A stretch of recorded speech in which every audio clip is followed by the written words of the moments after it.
right, we fooled everybody to meet here today. Everybody's got to take some furlough, a couple weeks off the job, not paid. I'm kidding. I'm kidding. Wait. There are some people in this room who are being paid for this. Quiet. Don't say a word. Say nothing else.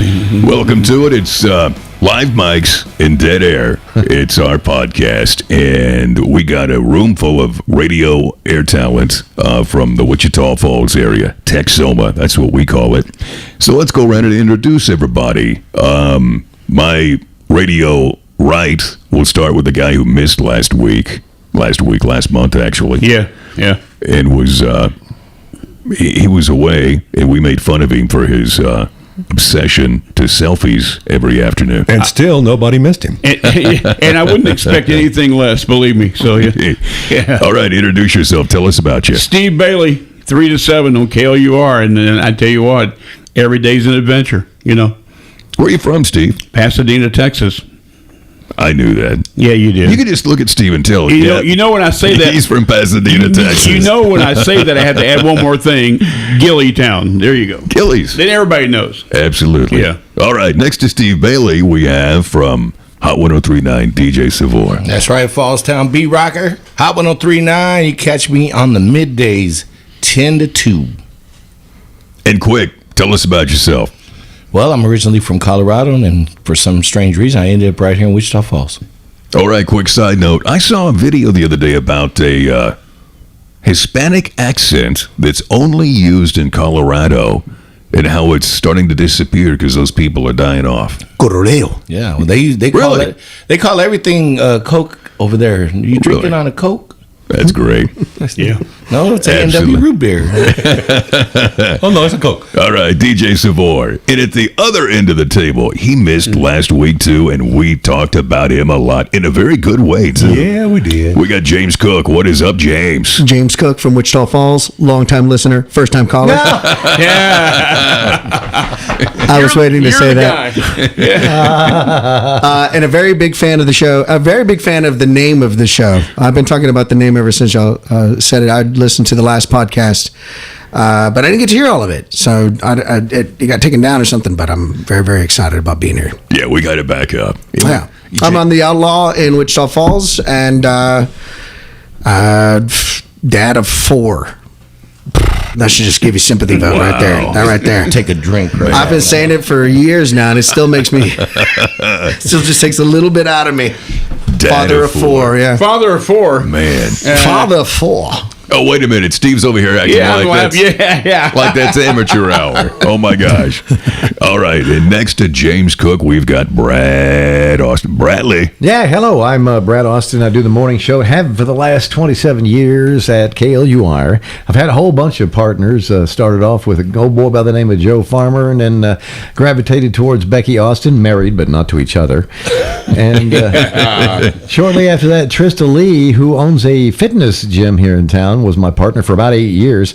And then we had a couple of partners. As a matter of fact, the guy to my left was one of my partners for a brief period of time. Funny thing is, he was the morning show host on another radio station at the same time. Had to run back and forth. And that was Those are fun mornings, weren't they? that was really weird, man.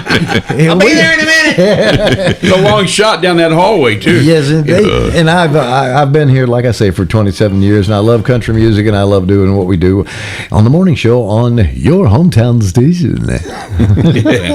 Absolutely. Don't leave out Shasta, man. Oh, and of course, she is a superstar musician here in this town, and, Yes. and the gentleman who is our general manager said to me one day when we were looking for somebody to come in and become my partner, said, "How would you think of having Shasta Shaw?" And I said, "Yes, please."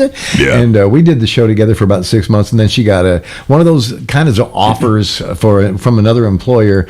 She said she was going to be making stupid money, and I said, "Well, you ain't making stupid money here." So Well, that actually was stupid. but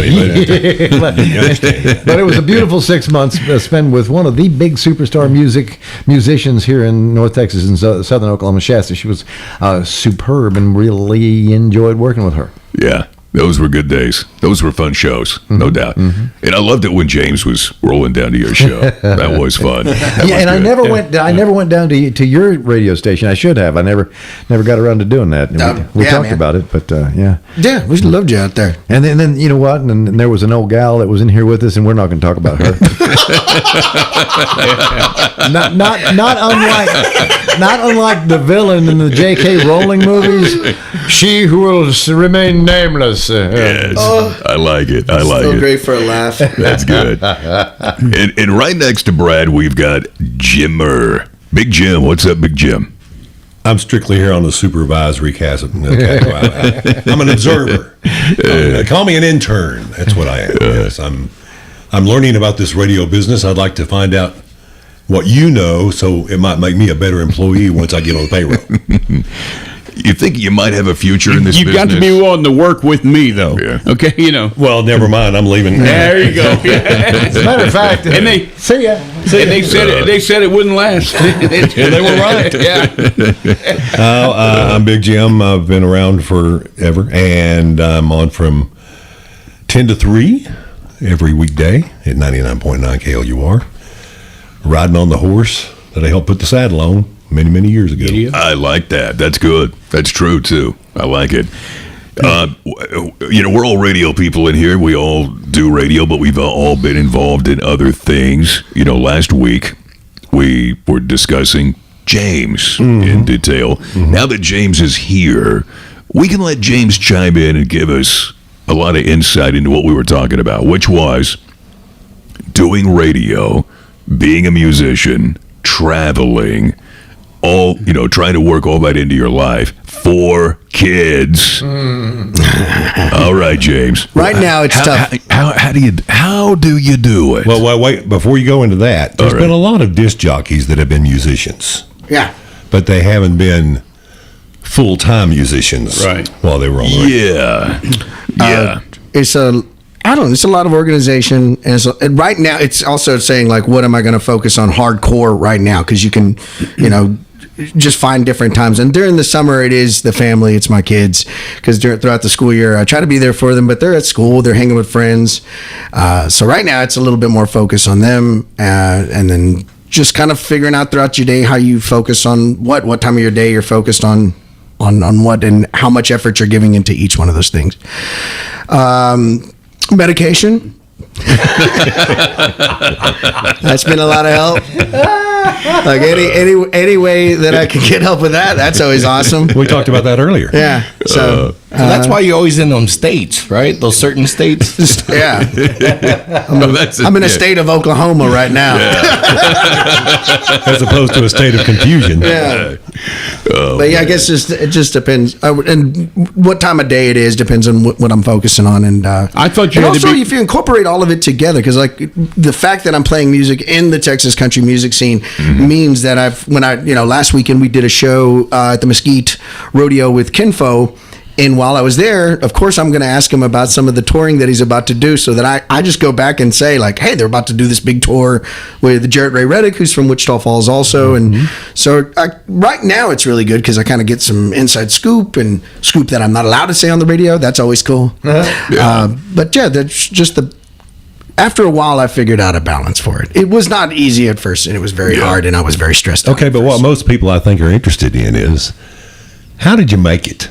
Because there's a lot of people that just don't get out of Wichita Falls. They just kind of like feel like they're permanently stuck here as a musician. They'll go out to little area towns and different stuff like that, but literally traveling on the road, touring from one town to another, having a full week of having to go to a different place every single night. How did you get there?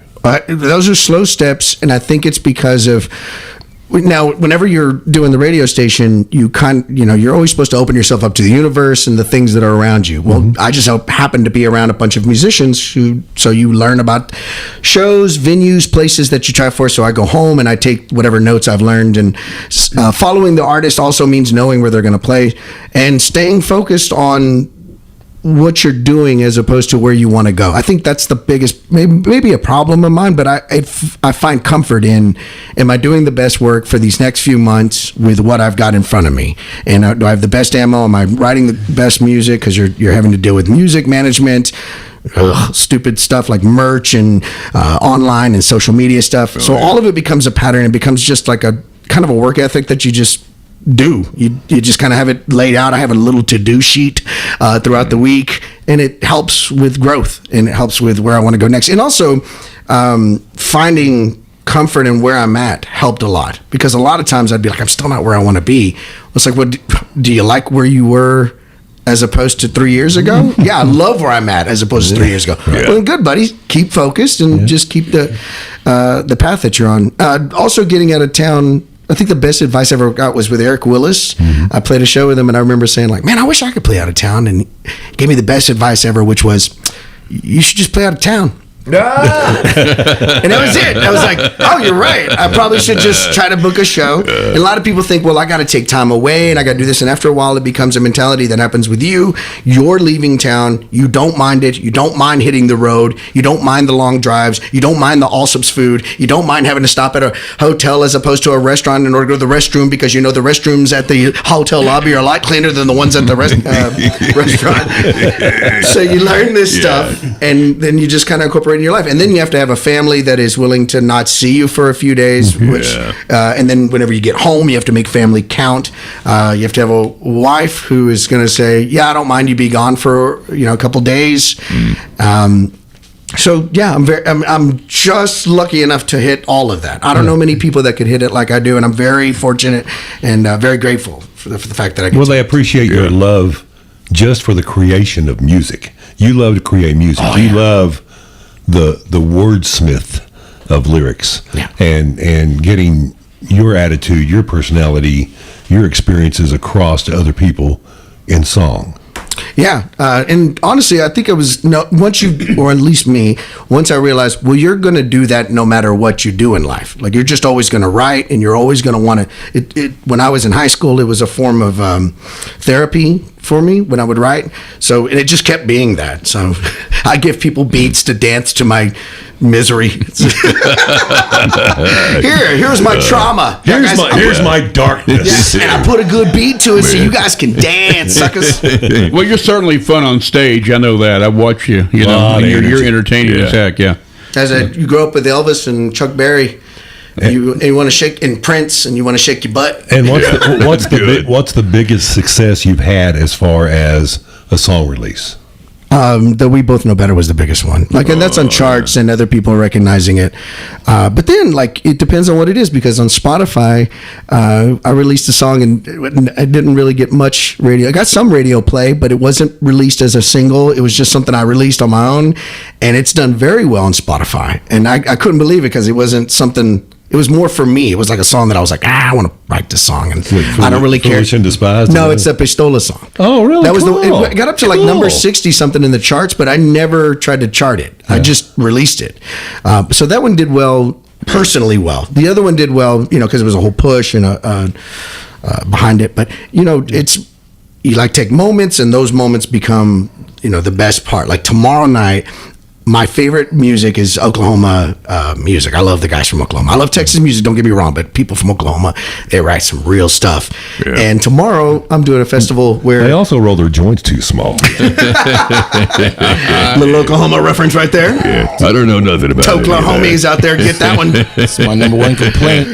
So tomorrow, doing the Great Divide, Mike McClure, the Damn Quells, and Cade Roth. Those are all my favorite bands from Oklahoma. Wow. I start the night. Woo! So that's as soon as I'm finished, I get to sit right there and go and try to be cool around these dudes. Literally geek. Yeah, trying to be really, who's next, Mike McClure? Nah, that's cool, man. I know the guy. Yeah. It was all right. So, and then I'm getting to record with Mike right now, so I'm not saying it's just a weird part of my life. And it's something that, again, if I was to tell James Cook from 7 years ago, hey, man, there's going to be a festival and you're going to be working on an album with the guy that you just idolize on the station, you think he's the best.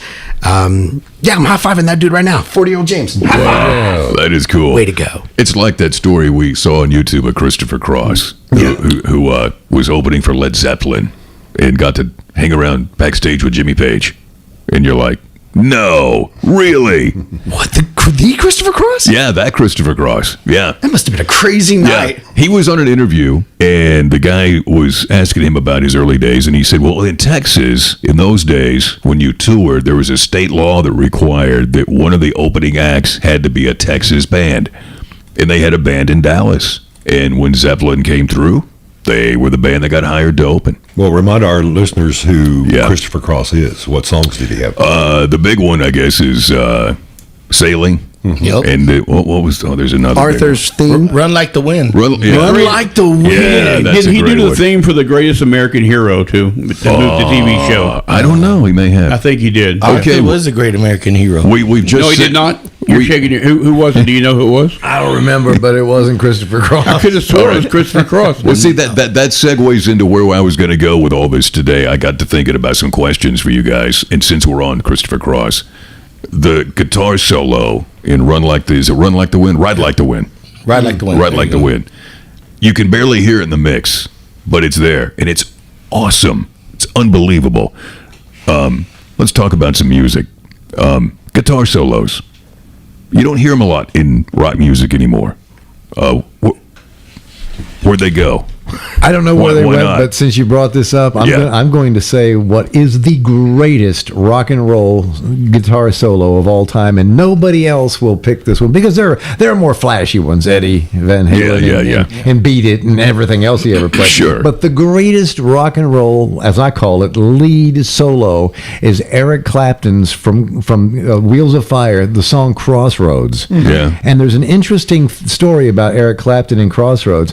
He says that it was the worst song that Cream ever recorded. He said it was horrible. Every time he played that, it made him sick to his stomach, thinking how far he'd gotten away from the original. I can't think of the guy's name. Who was at the Crossroads? He was 22. Robert Johnson. Robert Johnson. Yeah. He said we got so far away from the song with our version of Crossroads that it makes me sick to my stomach. And I have spent my entire career as a guitar player. I started when I was 10 and I'm 68, trying to reproduce this solo. And when I saw Clapton talking about how much he hated it, I'm like, I spent my whole life. Don't you hate when that happens? Yeah. Well, I mean, people would naturally say Freebird. Yeah. But there was one song that really caught me off guard, and I still love it to this day. And it's an obscure album cut that a lot of people are aware of. James Gang came out with an album called Miami. And on this particular album, Miami, they had a song on there called Cruising Down the Highway. And the lead guitar in that particular song, and Keith, I hope you'll research it, I hope you'll listen to it, and see if you agree with me, is one of the best guitar leads I've ever heard because it's just that good. And I've always truly enjoyed listening to that song simply for that reason.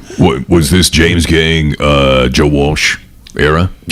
Don't think it was. Yeah, because I was going to say, I don't think it say was. Funk 49, you know. Yeah, that group. Yeah. Guitar It's solo. weird. Joe Walsh is. Yeah. I'm freaking out. I didn't even know there was anybody else but Joe Walsh. I'm so sorry. Well, he left the James Gang and they continued on. Yeah, they did. Without him. Weird. Yeah, very weird. James Gang very Miami. weird. Very weird. Why would you do that? To me, he's the dude who made the sound for the Yeah. band. Like every time I ever. Yeah. Yeah. He was the James Gang. Yeah. Well, here's one for you. Rock and roll story time. The song Rocky Mountain Way. Mm-hmm. Okay. Oh. James, he had just left the James Gang and he moved to Colorado. And all of his friends were going, "What are you thinking? You're leaving the best thing you got going, the James Gang. Why would you go off and go do a solo career? It's not going to work. You've made a big mistake." So if you interpret the lyrics of Rocky Mountain Way, it's him basically giving the old thumb or finger, you might say. You mean the middle one? Yeah, to everybody. middle thumb. Yeah, to everybody who said this was a stupid move. Spent the last year Rocky Mountain Way, couldn't get much higher. Yeah. You know, then the baseball analogy Sure. and how we, There's another one that's been coming up on social media quite a bit here lately. Was Prince's live version of My Guitar Gently Weeps. Oh my gosh, that was Man. really good. That's because you're watching the greatest of all time. Yeah. Yeah. awed. They're just in awe. Like you'll never see those group of guys for one individually go what? Yeah. But they're all doing it. So that's what the greatness of that part is. You're like, my favorite's watching my favorite. I mean, well, Prince. I mean, look what he did at the Super Bowl. When he was playing the guitar on Purple Rain. On cue, can we all admit down the rain? Can we all admit that it's the saddest thing in the world that he did the Super Bowl, because now we always try to compare for some reason. Yeah. They try, well, it's no Prince. Yeah, buddy, it'll never be Prince again. It'll never be. God said, "Do you know how good this show is? I'm gonna make it rain." God said that, man. What the NFL should have done after Prince's Super Bowl is just bring back marching bands. Yeah, Nothing we started with Michael Jackson. We ended with Prince, and now we're done with this. If they'd had purple lights during that rain, it would have been perfect. No, it was purple. there were. Purple rain, purple lights, and then it rained. Spotlight. But they hit the rain just perfectly. Not only that, dude, if you watch it again, watch as it starts raining and Prince leans back and just does this pose. Yeah. It's the most epic rock star moment. I have to look that up again. All right, who's the comedian Murphy? Not Eddie Murphy, but the other comedian. Charlie Murphy? Charlie Murphy. Murphy. Have you heard the Charlie Murphy Prince basketball story? Oh my gosh. The true Hollywood stories of Charlie Murphy. Oh, Hilarious. Charlie Murphy. That is hilarious. Darkness. Man, Prince. Blouses. And it's a cliche. Oh, it's so sad when musicians go, and what a loss, what a waste. But Prince was just a waste. Well, man. did he really die? You have seen the film with Meryl Streep and Goldie Hawn, Death Becomes Her? Yes. That scene where all the superstars are in the big room. I think that he just said, I'm going to go over here for a while. Because Prince can't die. It's zombie Prince. I tell you. But true story about Prince, he was a great basketball player too. Even as short as he was. That's why Charlie Murphy said Prince could really ball. That's why he was so confident to play him. Was he knew what he was doing. Yeah. Well, one of the memories that will Some of your squad forever stuck in my head is whenever I walked into the music room in the old KLUR studios, and there was a Billboard magazine, and the Billboard magazine said new artist, and it was 1999 was the name of the album, Party Like It's 1999, and it was Prince on there, and I looked at it and I said, well, there's an odd looking character. Yeah. I remember that. I remember it vividly. Oh, I remember seeing Prince albums in record stores, and there he was in a, like Speedo. Like No, I was going to say, no, the one that I have that I just love opening and showing people is the one where in the back he's naked on a white horse. It's everything you would think. I wonder what he did for his first album. Would you be surprised to know that he was naked on a white horse? Not at all. Not if it's Prince. Well, I was still lucky enough to be able to work at the station in 1999 and play 1999. It was really cool. Really? Everybody was excited about that. It's like, Yeah. Because remember when he said it, it's like, that's not a real year. Yeah. When he said it was years ago.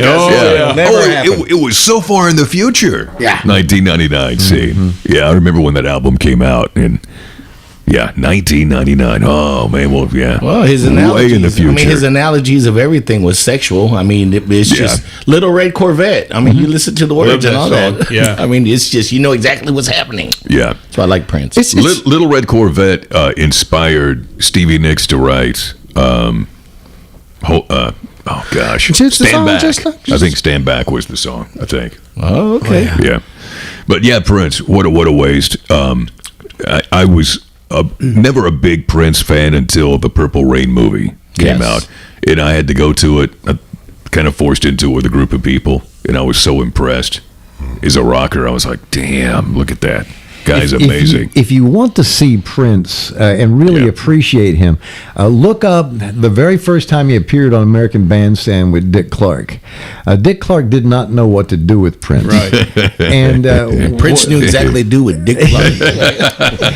And when Dick Clark asked, Prince was 17 at the time. Yeah. When he asked Prince how long he's been doing this, Prince looked at Dick Clark like, who is this old square? Yeah. And he said, how long have you been doing it? And he just held up 3 fingers and shoved them in Dick Clark's face, and Dick Clark kind of backed off. And wow. And Dick Clark says 3 years, and Prince puts the 3 in his face again. 3 decades, and he goes, "But you're not 3 decades old." That's what I'm saying. I do. Wow. Yeah, it was hard on Dick Clark. He didn't know what to do with him. I do remember that. Whoa. Hey, wait a minute. Hey. Leave it to you, Sabor, to come back and get me on that one. Hey, The language. you're no Kelly Quinn. I'm no Kelly Quinn.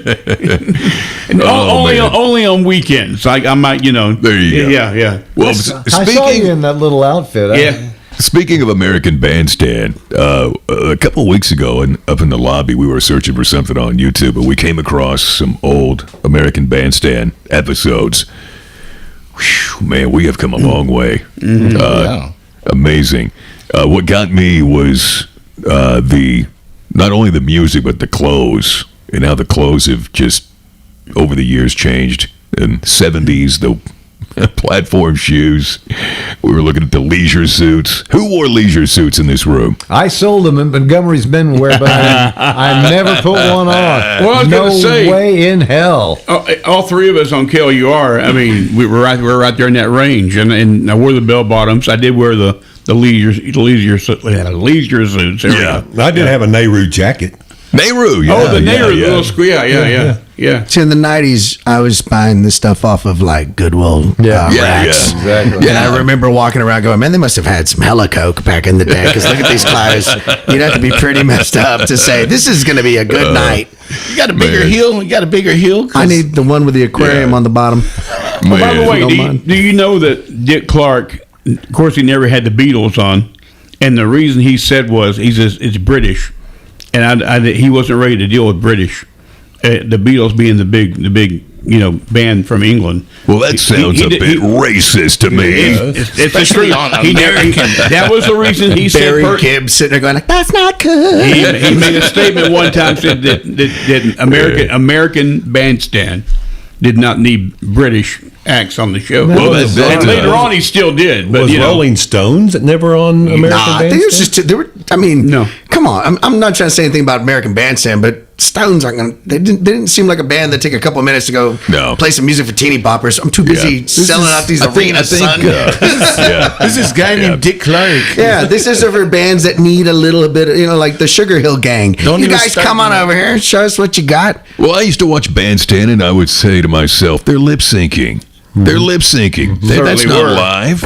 Well, that brings to a great one of the great episodes of American Bandstand when Grace Slick and Jefferson Airplane was on. She was so angry that they had to lip sync that she ate a banana while.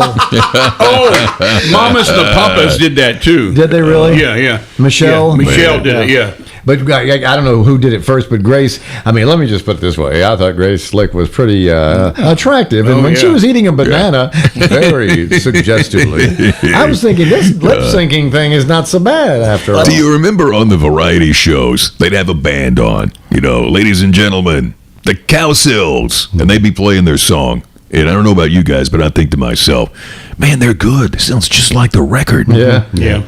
Almost perfect. And then the song never ends. It fades. And then the lights come down and the audience just starts clapping. Well, they work it out with the audience would start clapping just as it was going down. So you couldn't hear that, Well, and I think the American public were very naive.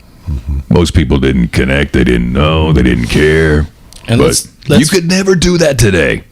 Never. And let's face it, Dick Clark had 5 other shows to produce on the same stage too. He's like, "Come on, I got $25,000 pyramid right after this." And while we're on the subject, we have a musician in the room.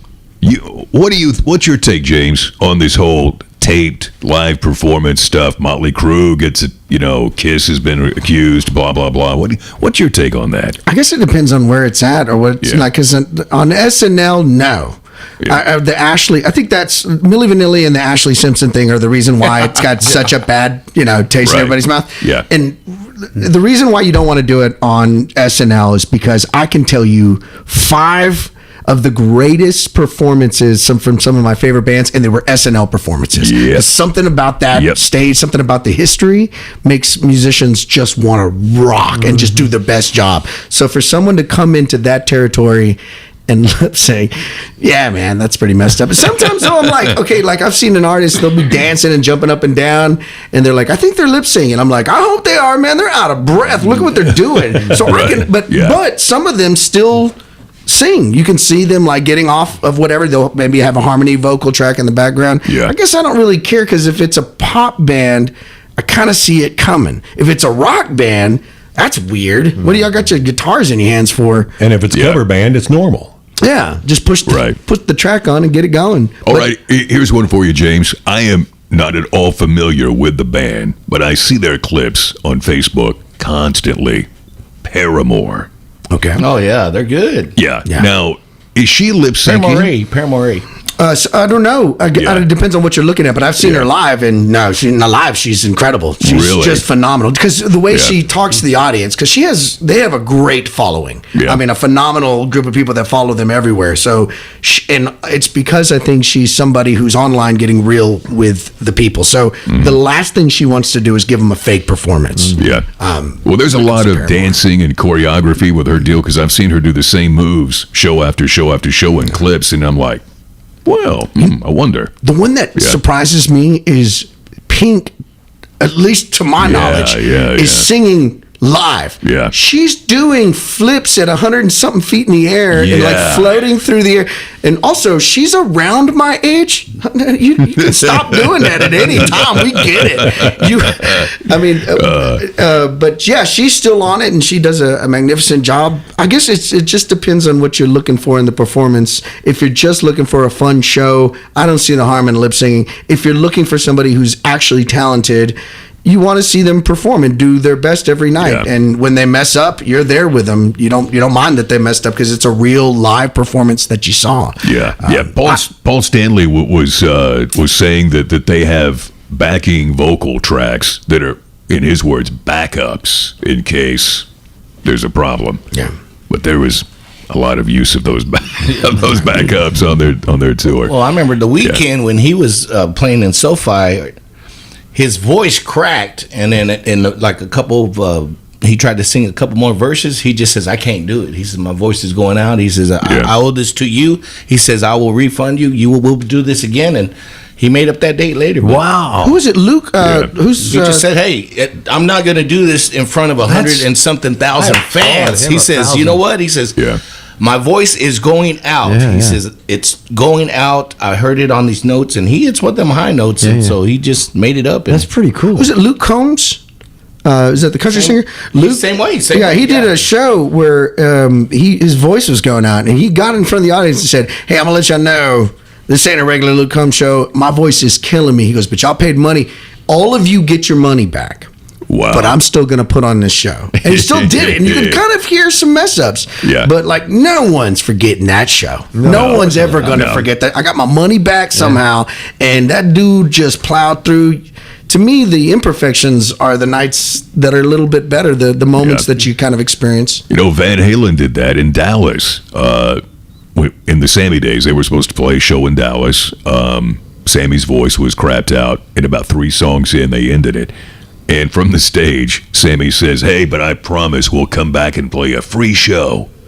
And I've heard Sammy in interviews say, we were walking off the stage, and Eddie came up behind me and said, what the F are you saying? We can't come back and do a free show. But they did. And it cost him $300,000 to do it. You know, This leads me to one of my very favorites, concert stories. We had Tanya Tucker here at Memorial Auditorium in Wichita Falls, and when she showed up, we're all backstage, and she was dating Glenn Campbell at the time, and I'm a huge fan of Glenn Campbell. Yeah. And she comes in, and she was deathly ill. You know, we're talking to her backstage, and she's like, I'll do my very best. Oh, no. And so I thought, well, we didn't know that Glenn was there. And she goes out and she sings her first 2 songs, and it was just, god awful. You could tell she felt like crap, and her voice was not anything. And I'm standing there thinking, what are we going to do? Oh my God. Because at the time, the guy who used to own this radio station, he put his money in to bring this act to Memorial Auditorium. All of a sudden, I sensed the presence of a person standing next to me. Oh, no. And I looked to my left, and it's this tall, blonde guy. And I looked at him, and I went, "You're Glenn Campbell." And he goes, "Yes, I am. And when she finishes this song, would you please walk out on stage, cover the mic, and say, Glenn's going to finish this for you?" And I went, "What?" So I walked out on stage, and I covered the mic, and I said, "Tanya, Glenn is going to finish this for you." And she said, I won't say the word that she said, but she said, "Thank God." And she goes, "Gotta go. There's no boy you might know is going to come in and finish the concert."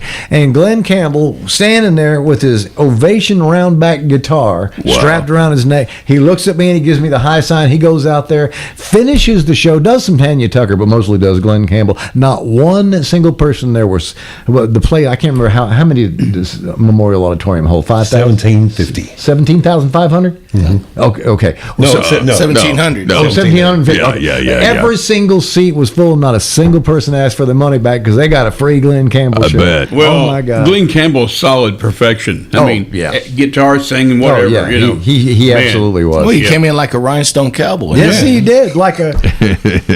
He wasn't a very good boyfriend, though. No. No. You know, I one of my favorite Glenn Campbell songs people laugh at, Southern Nights. Absolutely. Remember that one? Great song. I love that song. Yeah. We play it. Yeah, it's upbeat, got a big 70s feel to it. You know, it's got the perfect blend of disco and yacht rock and country. Yes, it does, yeah. It's like this yacht rock disco country song. Every time I play it, I just get this vibe. Like Nobody by Y'all better be watching out because it's a Southern Night song. Nobody by Blake Shelton is another one of those. And he scats at the end of it. Glenn Campbell's got squeak dee dee bop. Glenn Campbell, Rhinestone Cowboy, Gentle on My Mind is scatting. Man. There's a footage online of him finishing Gentle on My Mind.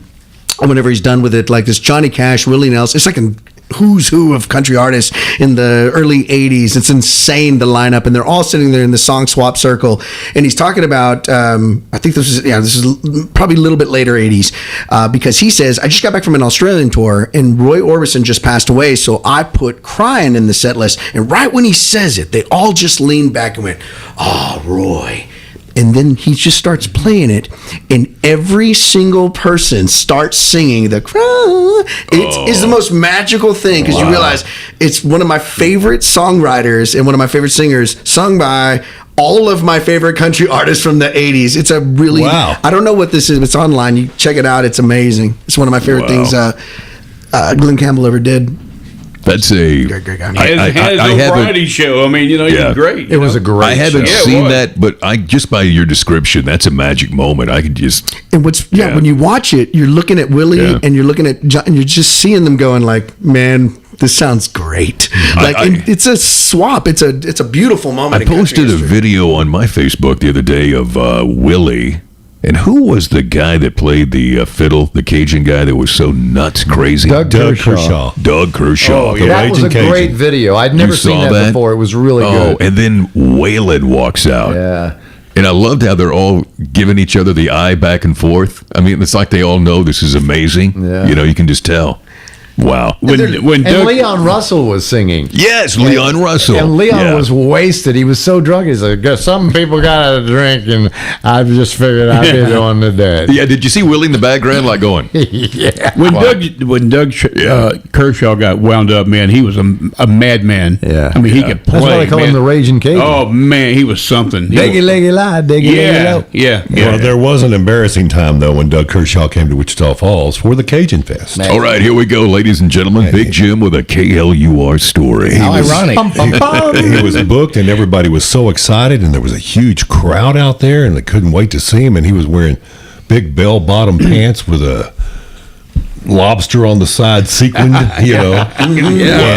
he came out, and he started, and he stopped right in the very beginning of the song and said, "My fiddle's out of tune," and he sat there for about 15 minutes. Oh, no. Trying to get his fiddle in tune, and then they tried again, and it didn't work, and he stopped them, and he said, "Nope, fiddle's still out of tune," and tried to tune it up again for about another 10 minutes, and that's when everybody said, "Okay, bring on Greg Martinez." All right. I don't know, but I sense cocaine. I sense drunk. Yeah, drunk on cocaine. Yeah. While we're on that subject, I want to cover one very similar, and that's Neil McCoy. Neil McCoy was here for the Cattle Baron Ball, and he was very young, just getting started. Bo and Bailey, went on stage to bring him up, and mean, outrageous, drunk before he ever got on stage. Young, didn't care, just wanted to get out of Wichita Falls. In fact, he had a bus accident, I believe, coming into Wichita Falls. But years later, now today, he's grown up, mature, very successful, not doing concerts, but he's booked solid all the time. Yeah. Cruises, everything, and does the Pledge of Allegiance every single morning on Facebook. He matured. Yeah. For almost 6 years nonstop. He's got them counted down. He's a real trooper. Now, he's really something. I kind of had a Neil and they McCoy. won't have him back here. He hasn't been back, and I wish he would. I had a Neil McCoy brush with greatness, maybe. When I worked at ABC in Dallas, I was going to work. I was doing a fill-in thing in the middle of the afternoon, and I walked in and went to the elevator and hit the button to go up. And I'm standing there, and I could hear people coming around the corner, and it was Neil McCoy and two other guys I didn't know. And when the doors opened up, I walked on, and he walks on too, and he says to me, "Going up? I sure hope so." Yeah, because we were on the bottom floor. So when we got in there and the doors closed, I said, "Well, what's going on?" He says, "Oh, I'm here on a radio promotion deal." And he goes, "Are we on the third floor for the radio?" And I said, "Yeah, third floor." So we went up to the third floor, and the elevators opened up, and they headed one way. I went the other. But I thought to myself, man, he was really friendly. And then, of course, you tell me this story about him being a jerk. Sorry, he was. Cattle Baron's Ball. Well, wait. Fame hit quickly, and that's what happened. He got over. Yeah. Boom. Just. Yeah. I think my thing is Wichita Falls is cursed because it sounds like every show when they come through here, something bad has happened. Yeah. That's a whole other podcast, man. I will say I met Neil McCoy last Christmas. Last year, I do an annual Texas country Christmas show.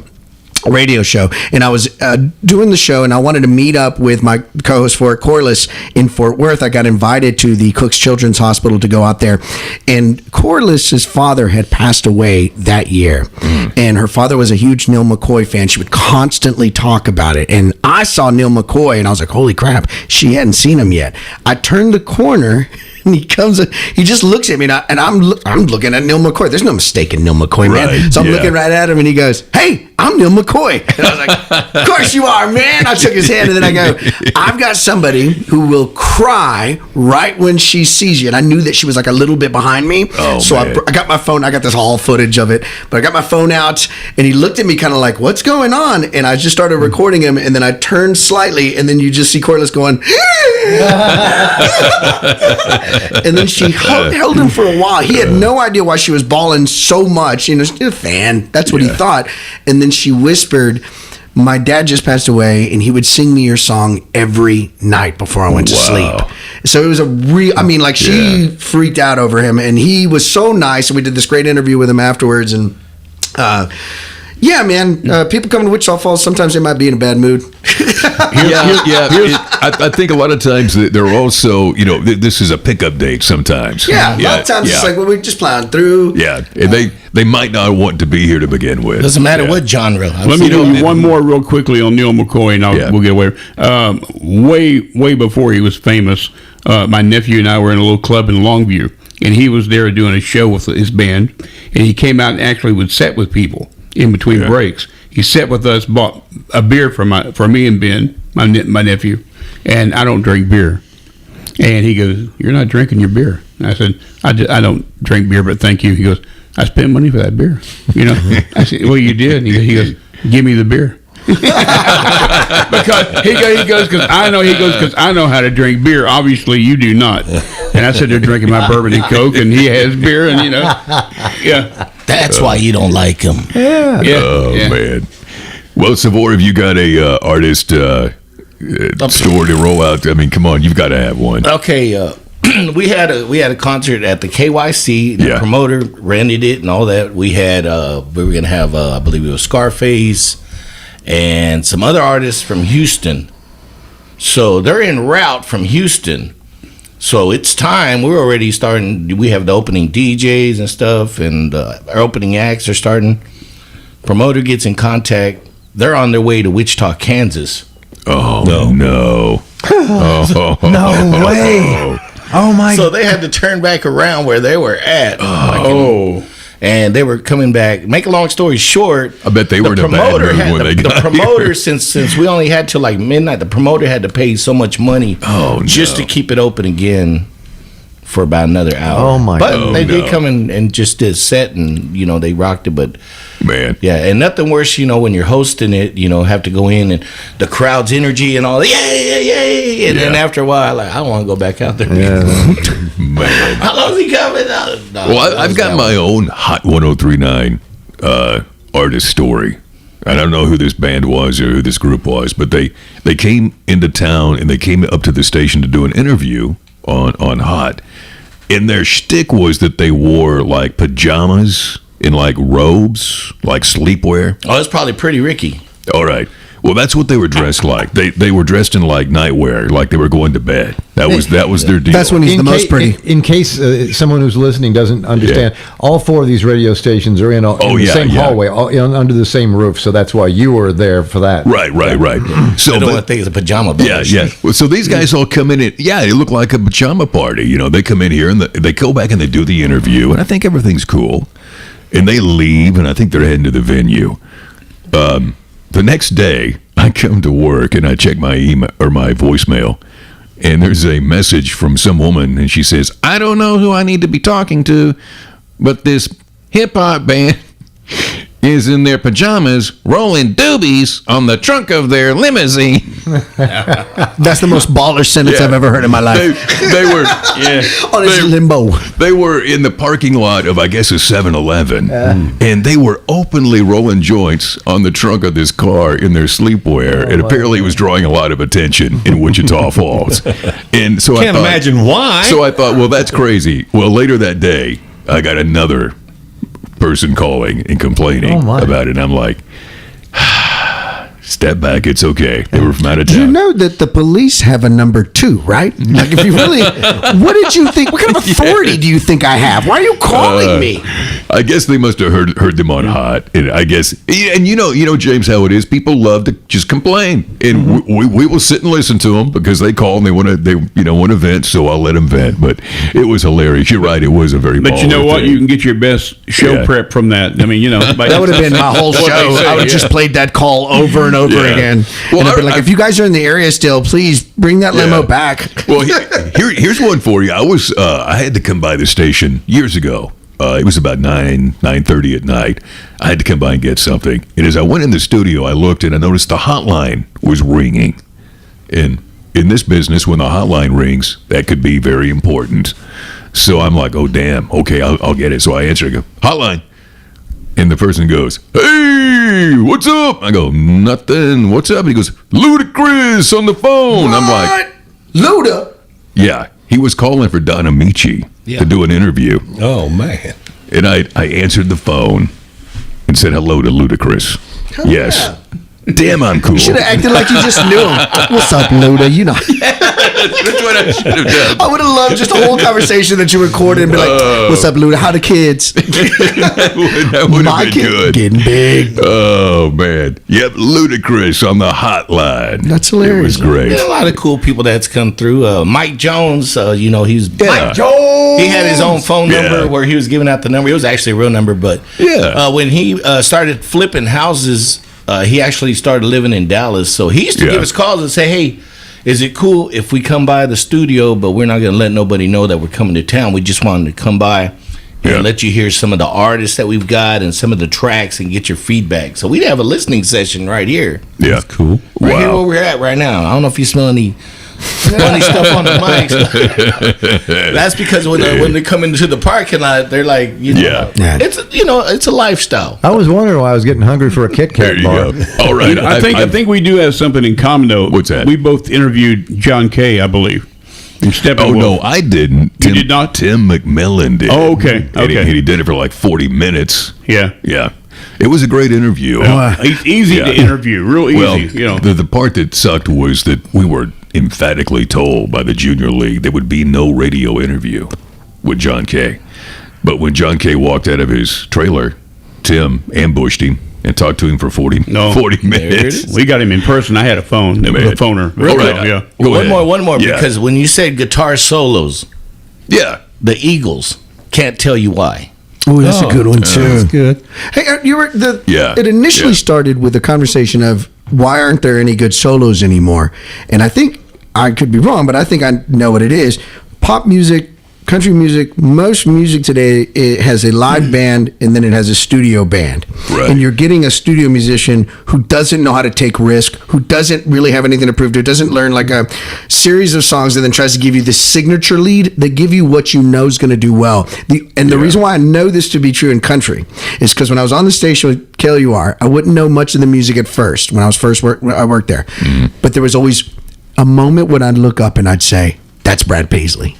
Every single time, even if I never heard the song, the lead would let me know that is an adventurous, different, unique style. And every time I ever looked at Brad and says, "This Brad Paisley," he'd go, "You know it." Every single time. So it let me. And Keith Urban is good as well, but he's still a little bit. He doesn't take chances. Again, every time I ever listen to Brad Paisley, he's taking so many of these old styles and really giving it this. I don't know. Paisley effect. It's just this beautiful sound that he has. He does things on the guitar that cannot be done. Yeah, it's usually like me just going like, that is a cool lead, period. Yeah. Like even if this wasn't a popular song, that would be one of the most amazing leads. And it's always him. It's always him. So it let me know that most leads are done not by a signature guy. And also think about when you're talking leads, especially with you, I'm thinking that you're very much in the classic rock scene. Sure. The Sunset Boulevard hair metal band really played a part. Yeah. Think about those lead guitars. They had the coolest damn names in the history of ever. Like the guys from the Renaissance wish they had these guys' names, right? C.C. DeVille, Nuno Betancourt. Like these are badass names. Right. So whenever you were to say those names when I was a kid, I always thought that's the lead guitars, right? Yeah. Because it just sounded too cool to be anybody else in the band. I used to always think to myself, how amazingly coincidentally cool is it that Eddie Van Halen's last name is Van Halen? Or Slash. I mean, I know Slash isn't his real name, but still, you had to have a killer name. You couldn't be James Cook and think you were going to get ladies at Sunset Boulevard with a name like that. Great solo, Ronald, great solo. Albert, that was dope. Well, I was going to Theodore, that's beautiful. I was going to say one of the best on the guitar to me is Jimmy Page. You know, and you think of Jimmy, the small band that Led Zeppelin was, and then you go to ZZ Top. I mean, same idea. You have to work really, really hard to be a lead guitar player with a band like that, and he did. He went the extra mile. Well, you look at Page and you look at Billy Gibbons; they were the only guitar. Yeah, well, that's what I. Yeah. When you watch Billy Gibbons, though, the working hard is not what you think, because he has figured out on his fretboard how to get all that stuff right in here. All these other guitar players are up and down, and Billy Gibbons can do the same sound right in here, and it looks like he wastes no time or energy. Yeah. Billy Gibbons, I've watched him play for years and years and years, and there is no wasted energy whatsoever, but he makes so much damn music. Yes. Oh, it's incredible. I saw an interview with Steve Lukather, and he was talking about what a great, unique instrument the guitar is. And he did something that I've never seen anybody do before. And he goes, watch this, same note, 6 places. Ding, ding, ding, ding, ding, ding. And you're like, I hadn't thought about that. You know, you can get the same note in different areas. And the same chords and stuff. You know, the guy that I whenever you ever tried to say who's the greatest lead guitarist, you can have it for different reasons. It's like saying what's your favorite song. So it's like, man, it depends on what year, what time of the year it is. Depends on what that is. Yeah, very subjective. Yeah. The way that I kind of analyze this is through peers and how they talk to him. Right. And to me, when I see the interviews, when I watch song swaps, it's always Stevie Ray Vaughan. Yeah. And it's because of the guys that they, like the legends. Like when he was kind of, just becoming popular, he'd already had a legacy in Texas. Right. And those dudes who traveled through U.S. would always love coming through Texas around the 70s because the blues scene in Texas was as big as the country scene was. It was just so big back then. Yeah. So when you're seeing those guys, they were like, remember when we used to go to Antone's? And I still remember they said, you got to get little Stevie up here. And I'm like, who's little Stevie? Stevie Ray Vaughan could play dirty and clean at the same time, which is unbelievable. And that's when there's like interviews or like swaps when they're talking with Stevie, and they were like, a lot of dudes try to show that flash in the 80s. He goes, but none of them can do soul with it. And that's what Stevie had. Was the ability to impress, because it's about patience and how much of your soul gets put into that lead. And it's amazing that he was the very first performer at the very first Falls Fest. Yes. And it was completely a miracle. Yeah. My dad still thinks they should have stopped doing it after that. Yeah. Oh yeah. There is somebody that's been to Wichita Falls though a number of times in his early years that I had the pleasure, the honor, the face melting of seeing, and that's Joe Bonamassa. Oh yeah. I mean, Joe Bonamassa. He's been here? He came The to Iron Horse Pub. Iron Horse Pub. I did not know that. And it was back when he had really long hair. Yeah. Yeah. I mean, he's an international star now, and he's got a completely different persona now, even though he's got the same talent. But when he came to the Iron Horse Pub, they wheeled in a giant case of all of his guitars. And he literally had a guy backstage that was wearing a shirt that said so-and-so music company. I mean, he was literally a music engineer. Following him around. Who would take, between each song, take another axe and hand it to him and then grab the one he had and put it back inside a red velvet-lined rolling case. And it was... I became a fan immediately at that time, and since then I watch him all the time. He's took off. He looks like a villain from The Matrix now, but He he's really still does. He really does. But let me tell you something: the halls he's played in and the shows he's done, and anytime, I just cannot wait until it's his turn to take the lead and to watch the majesty of him moving those fingers through those frets. Is just. I'm bowled over by Joe Bonamassa and always will be. And I know he's a blues artist, but now he's even expanding and going into other things and bringing in new bands and trying new things to really make him a music icon. And since we're talking about guitar players, we have to reflect upon the most recent top 100 guitar players of all time. Do you know what I'm talking about here?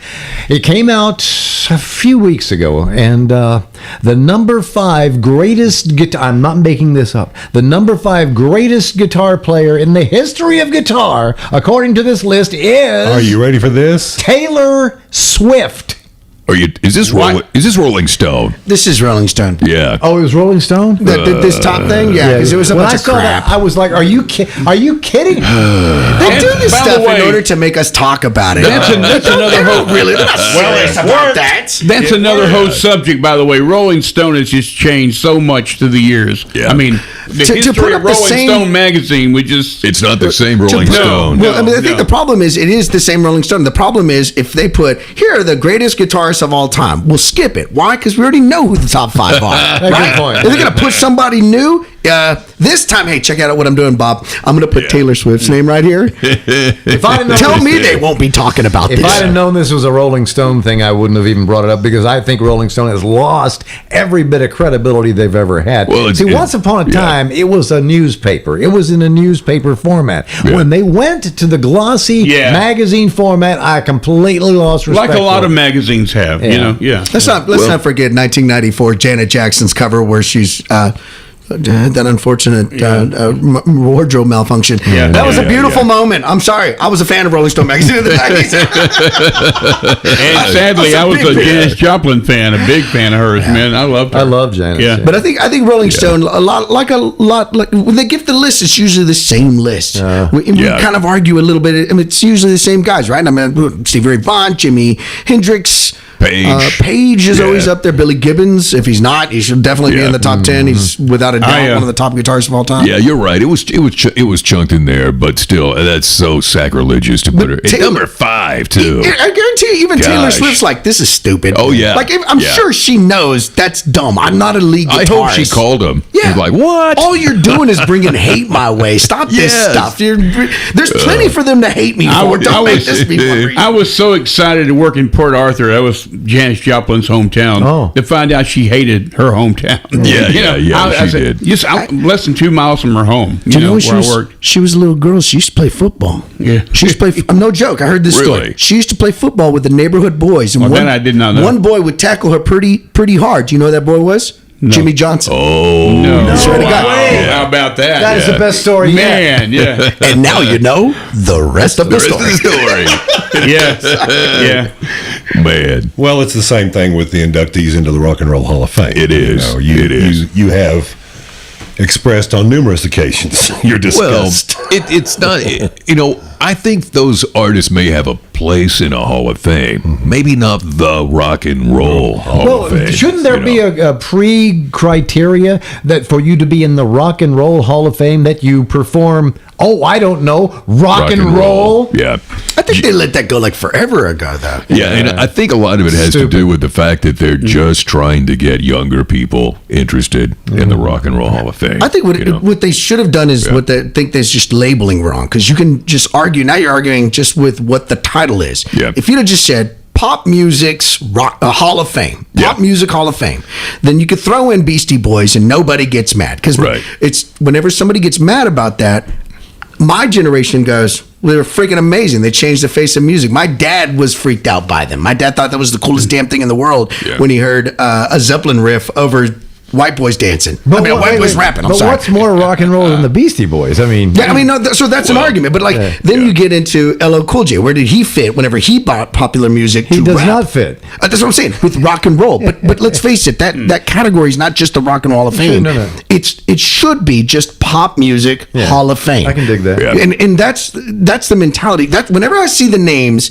I don't think of rock and roll, because that argument just keeps coming. Sure. The one that I love the most and the best way it was handled, and I think we all can agree, was when Dolly Parton got accepted. She handled it beautifully. I was like, well, if you're going to throw in, whoever, throw in Dolly. That's great for me. And then she said, I don't want it. And I was like, ooh, whoa, bold move, Dolly. And only Dolly can say something like that. And then, of course, they say, well, we're going to give it to you anyways. And she said, all right, well, I'm not going to have this on my conscience. I know. I hate that word too. Conscience, because that's how it's freaking spelled. Yes. She didn't want it on her conscience. So she made conscience. So she said, I'm going to do a rock album. Yeah. Name me the rock artist. Right. Paul McCartney. I'll get him to do it. Like Paul McCartney? How do you just throw Paul McCartney into it? Because you're Dolly Parton. Because you're Dolly Parton. That's all there is to it. And when you look at the lineup, my favorite is because my kids, whenever this album was released, my kids were just overwhelmed by how funny it was and how hilarious. They're like, oh my gosh, she's doing stuff with Paul McCartney. And my daughter couldn't wait to say, she did one with Pitbull, right? It's like, no.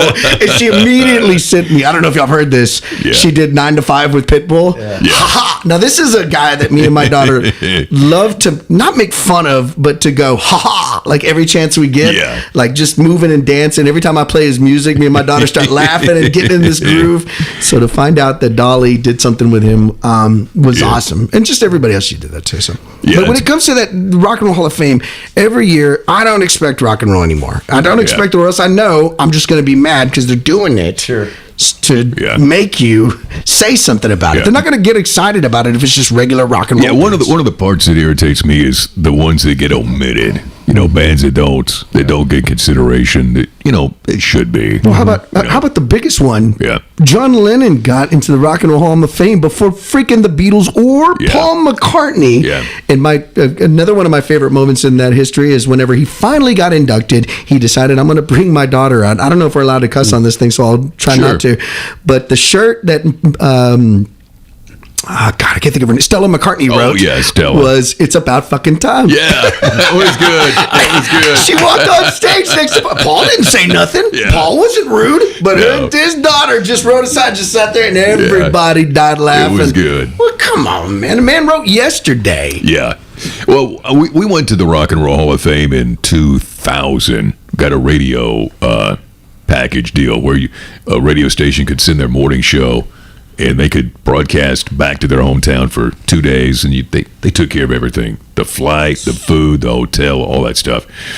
And I always tell people the Hall of Fame Museum is mind-blowing. The actual Hall of Fame, not so much. It's a bunch of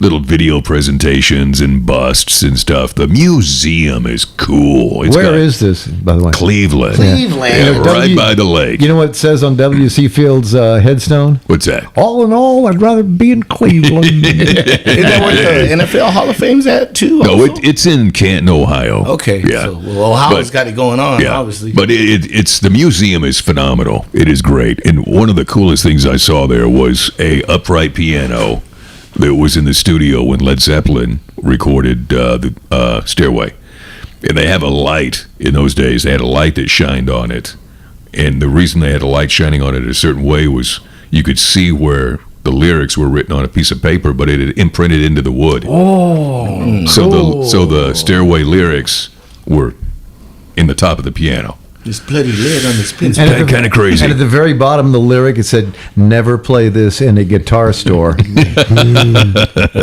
it's the forbidden Well, riff. my biggest fear is where they're going to be adding inductees into the Country Music Hall of Fame about 10 years from now or less. Well, Yeah. we're going to be dead, Jim, so it doesn't matter. A truer statement was never made. And at your gravestone, they'll play the announcement right there.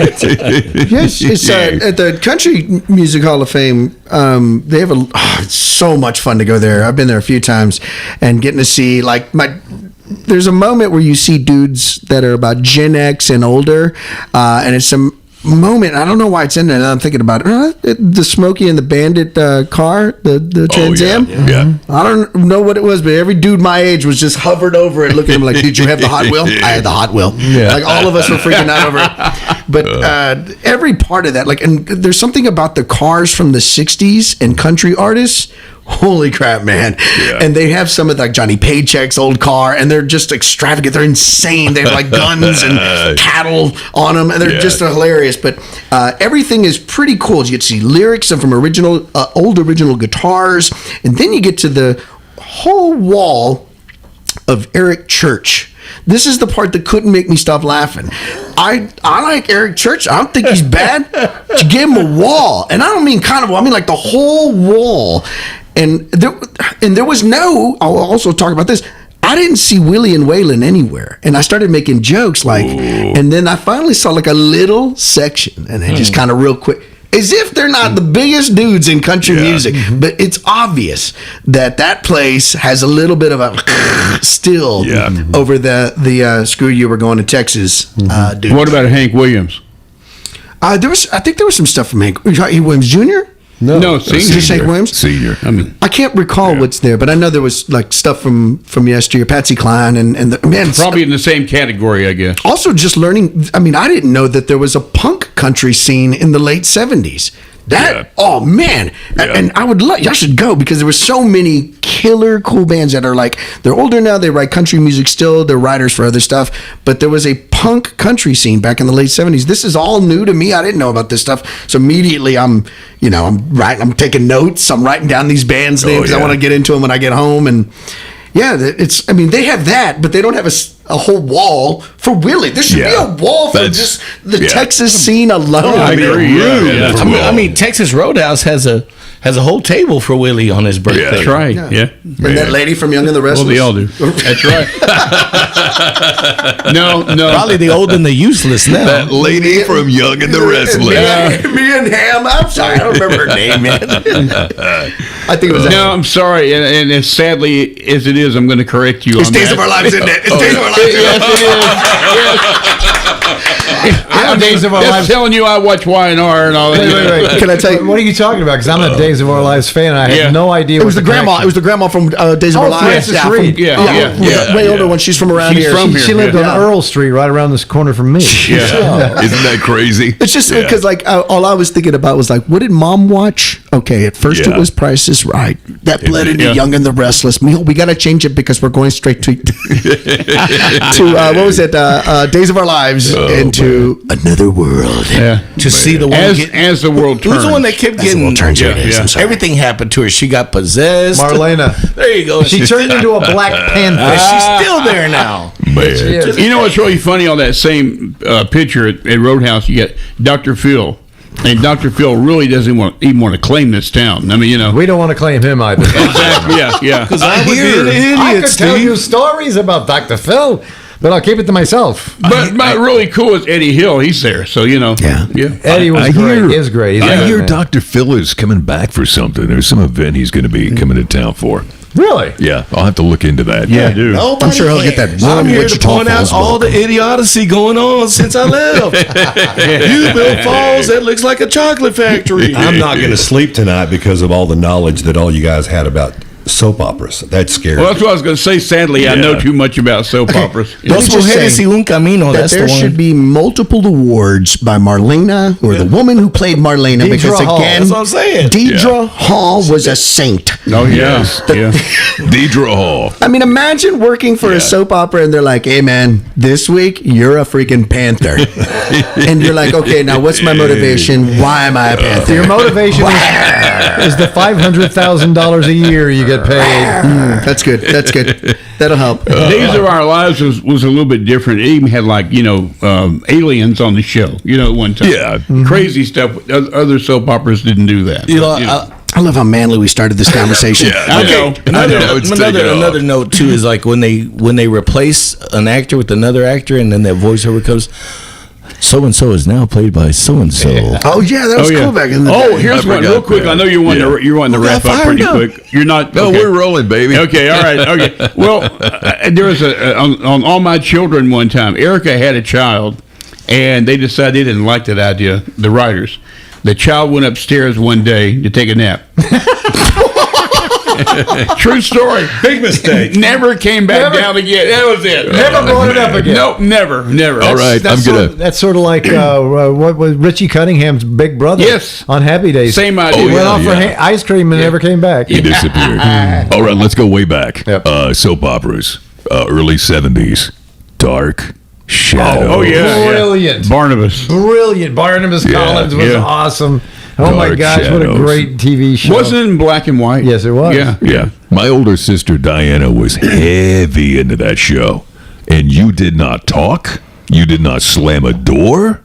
Nothing while that show was on. She loved it. It was so campy and beautiful. It Yeah. reminded me of the campiness of the Batman television show. Yeah. Because it was super campy, and everybody who got it. It's sort of like professional wrestling. People who say to me, "Hey, Brad, did you know that that's not real?" Really? No. And the same thing with Barnabas, Dark Shadows, and Yeah. Batman. It was supposed to be campy and There's silly. a show called Desperate Housewives that came out, I think, in the early 2000s. I remember that. Yeah. And if you never got into it, I didn't want to get into it either. My brother goes, "Hey man, just watch one episode. Trust me when I say No. you're gonna love this." No, you did No, I not. did. No, No, let me you tell you didn't. something. It makes fun of all that stuff so much, and it's Right. so over the top. It's almost like watching Sharknado, where you're like, "Holy crap, this Right. is so bad, it's good Yeah. again." Sharknado, yes. Yeah, that's how bad it gets. I could talk Batman forever. I love Batman. Love that show. 2 nights, Oh, yeah, Wednesday me and too. Thursday, boy, 6:30, down right next to the TV. Just watching it. Well, Could not. since Yeah. we're talking TV, Yeah, let's do it. let's talk about the greatest television show of all time. Here we come, walking The down Monkees. the street. Yeah. The Monkees. I rewatched that movie. My God, what Yeah. a great TV show it was! It was great. You talk about a feel good. Oh. When that theme song came on, Oh man, in my life, that show aired about 11:30 in the morning on Saturdays. did it? It was I at think. 6:30 on Yeah. Wednesday when it was on prime Yeah. time on CBS. Yeah, I think. whenever I was a kid, it was a part of the Saturday mornings, and it was. So that was the 11:30. reruns on it, right? Yeah, yeah. What was yeah. the 70s? Late 60s. Monkees came would have out been in- Monkees. I had all the Monkees. I had all the Monkees albums. I did every one of them. I So love I was a huge fan because in '86 they re-showed On all of the MTV. Monkees, and so Oh, I spent yes. all day long watching it. Then they showed Pleasant it Valley Sunday, they called it. Oh my God! all day long. So I watched it. I love That the was great good. revenge of the Monkees. You know, on the songs they didn't play any of the instruments. Early on. No, early on. In a TV series, they did not play any of the instruments on the show. It was all done by Boyce and Hart's studio bunch. Tommy that they Doucette had. and Tommy Tommy Boyce, Boyce Bobby and Hart. Bobby Hart. Yeah, and later on they got back together and go, we're going to learn to play these songs, and they started doing their shows live. it was And- they started. And they sounded just like the damn songs. They started doing from the get-go, but they weren't good. It wasn't Yeah. until headquarters that they did it. I got into got a them little so crazy much on that that one. 10 years later, in '96, I went to go watch them live at Six Flags. I was so happy. I was so happy. I wore a Mike Nesmith beanie hat with Yeah, a little yeah. ball on top. I wore that while I was there because I was a big Mike fan because he was Good. from Yeah. Dallas. Yep. And I was a Texan, all true and true, and I loved him great. the most. But I watched last weekend the movie Head. Did y'all ever Great watch movie. that? Oh, I loved it. can't watch that show. I don't know why. The movie? I just don't care for it. I don't It's know. so good. Oh, it is good. It's I not can't the believe- Monkees to what I like about the Monkees the anyway. worst- You know. That's the sad part about it. They wrote it with a no-name I know. pothead, Jack Nicholson. Yep. Yeah, Yes. yeah. When he's in the movie as well. But the sad part is they wrote it because they were like, let's do something different than the show, but still have us. And the intro song is one of the most genius songs because it says, hey, we are the Monkees. We're a manufactured image. But when you watch the end, you'll notice the beginning, something like, so you realize it's all a loop. The movie's just one big loop. Right. And I rewatched it and I realized that not just the songs are like Harry Nilsson, Neil Diamond. I mean, some of the best music from that time, and they're doing great performances. Frank Zappa's in it, and he says your performance was a little white. I think that is one of the funniest things I've ever heard in my life. You should practice more on your craft. The future of America depends on it is one of the best lines I've ever heard from a musician saying to another musician.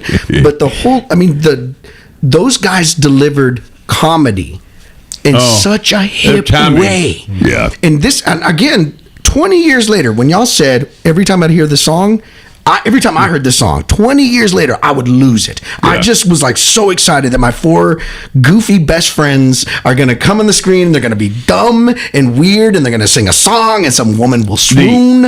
It's going to be awesome. The Monkees were compared to the Marx Brothers.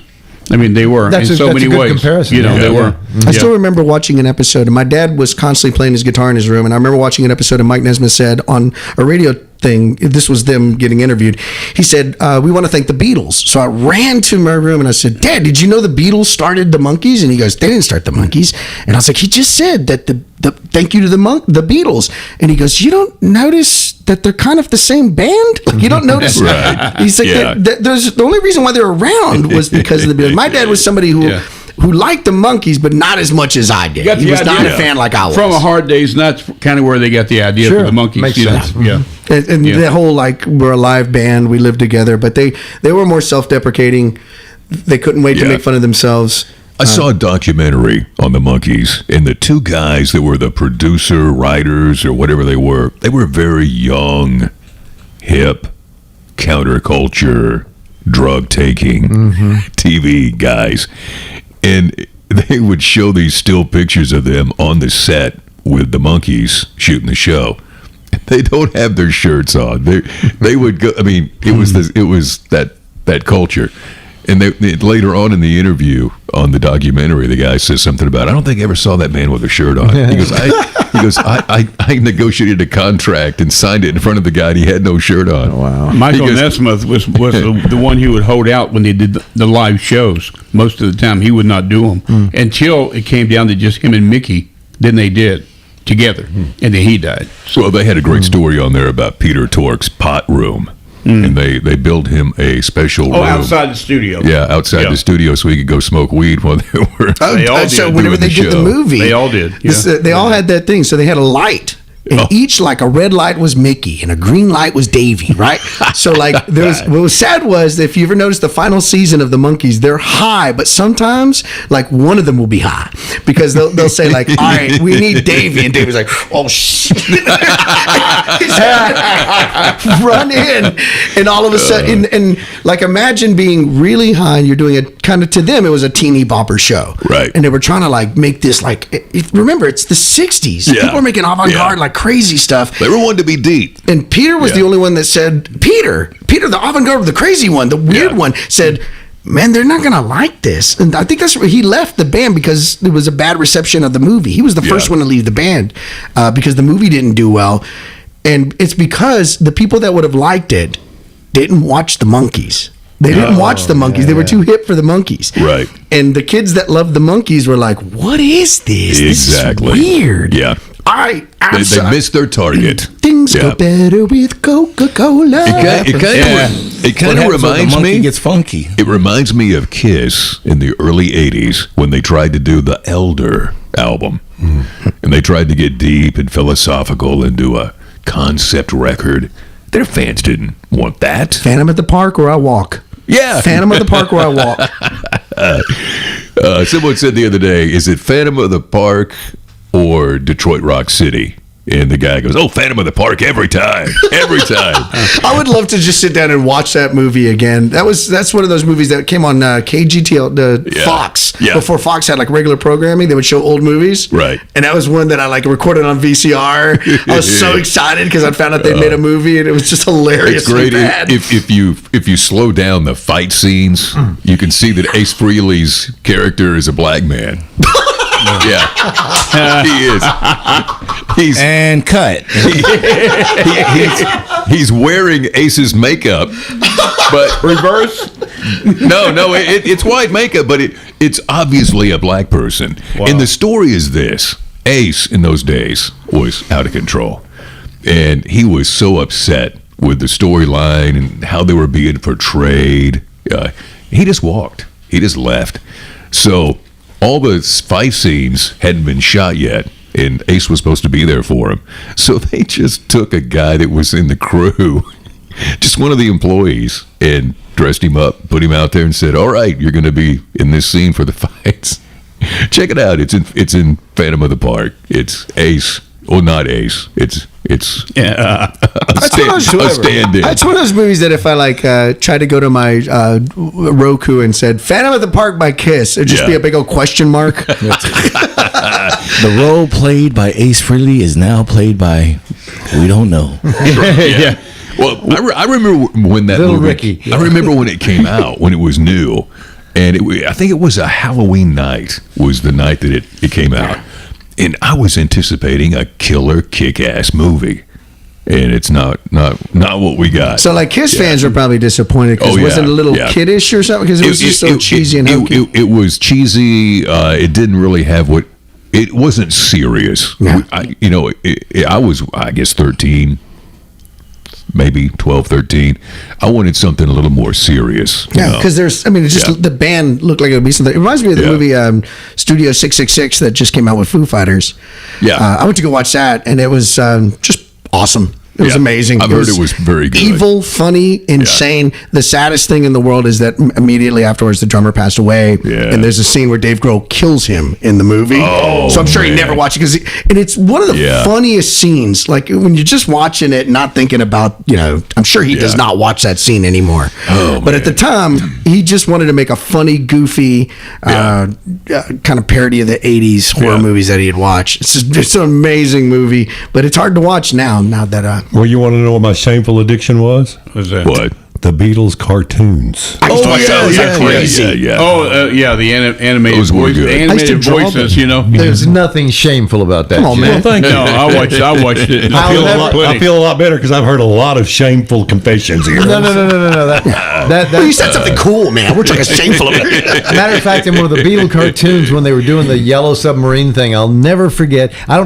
don't know. Did they do their own voices for that, or were they No, just it actors? was No, I actors. thought they did, but they did not. When Ringo Bloody horrendous. grabbed the portable hole and he stuck it in his pocket, and he goes, "I've got hole in my pocket. yes, oh my god." I was probably maybe 14, 15, maybe a little younger. And I thought that was the funniest thing I've ever seen. Ringo singing a hole in his pocket. I still remember my dad would have to do I got a hole in my pocket, and I was the only one in the house that got that joke. My dad would wake me up to watch that movie when it come on KRE, like on PBS. One stands out to me on the Saturday morning cartoon show you're talking about. Yeah. Where Ringo says, "I got a black-eyed Susan now." Yeah. See, that's another great line. I loved it when they would say like just the cool expressions from England from that time. So like there would be a whole sentence of Ringo just going "Give fab" for no reason at all. Ringo's he's really the different one of the Beatles, but he's so cool the way he just, even today he's still the same personality he had way back then. You know, originally he wanted to have. They asked him one time, "If you make money, what would you like to do with it?" And what do you remember? What he said in that interview? No. I'd like to have a whole slew of beauty salons. I've heard this. Yes. Yeah. He's brilliant. He's also got great And timing. he was serious about it. That's what he liked to open up just a whole slew is what he said. Of all words, a beauty salon. Just gonna have a bow. You said he has great timing. You have to see his movie Caveman. I've seen it. Yeah, right. But he's in an Anne interview Margaret on in it? No, it was an Anne Margaret. Nah, it's what's her name?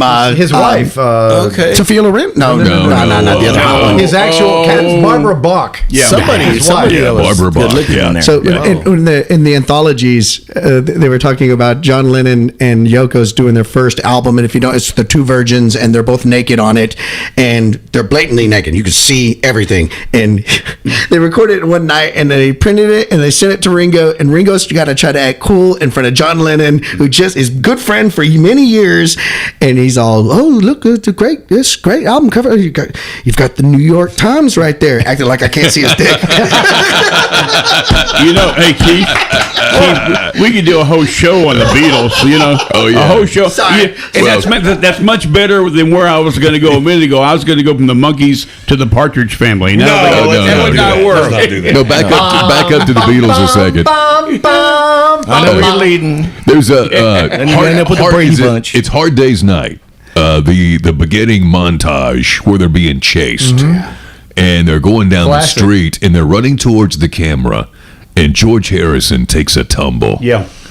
Every time I see that, it hurts. Yeah.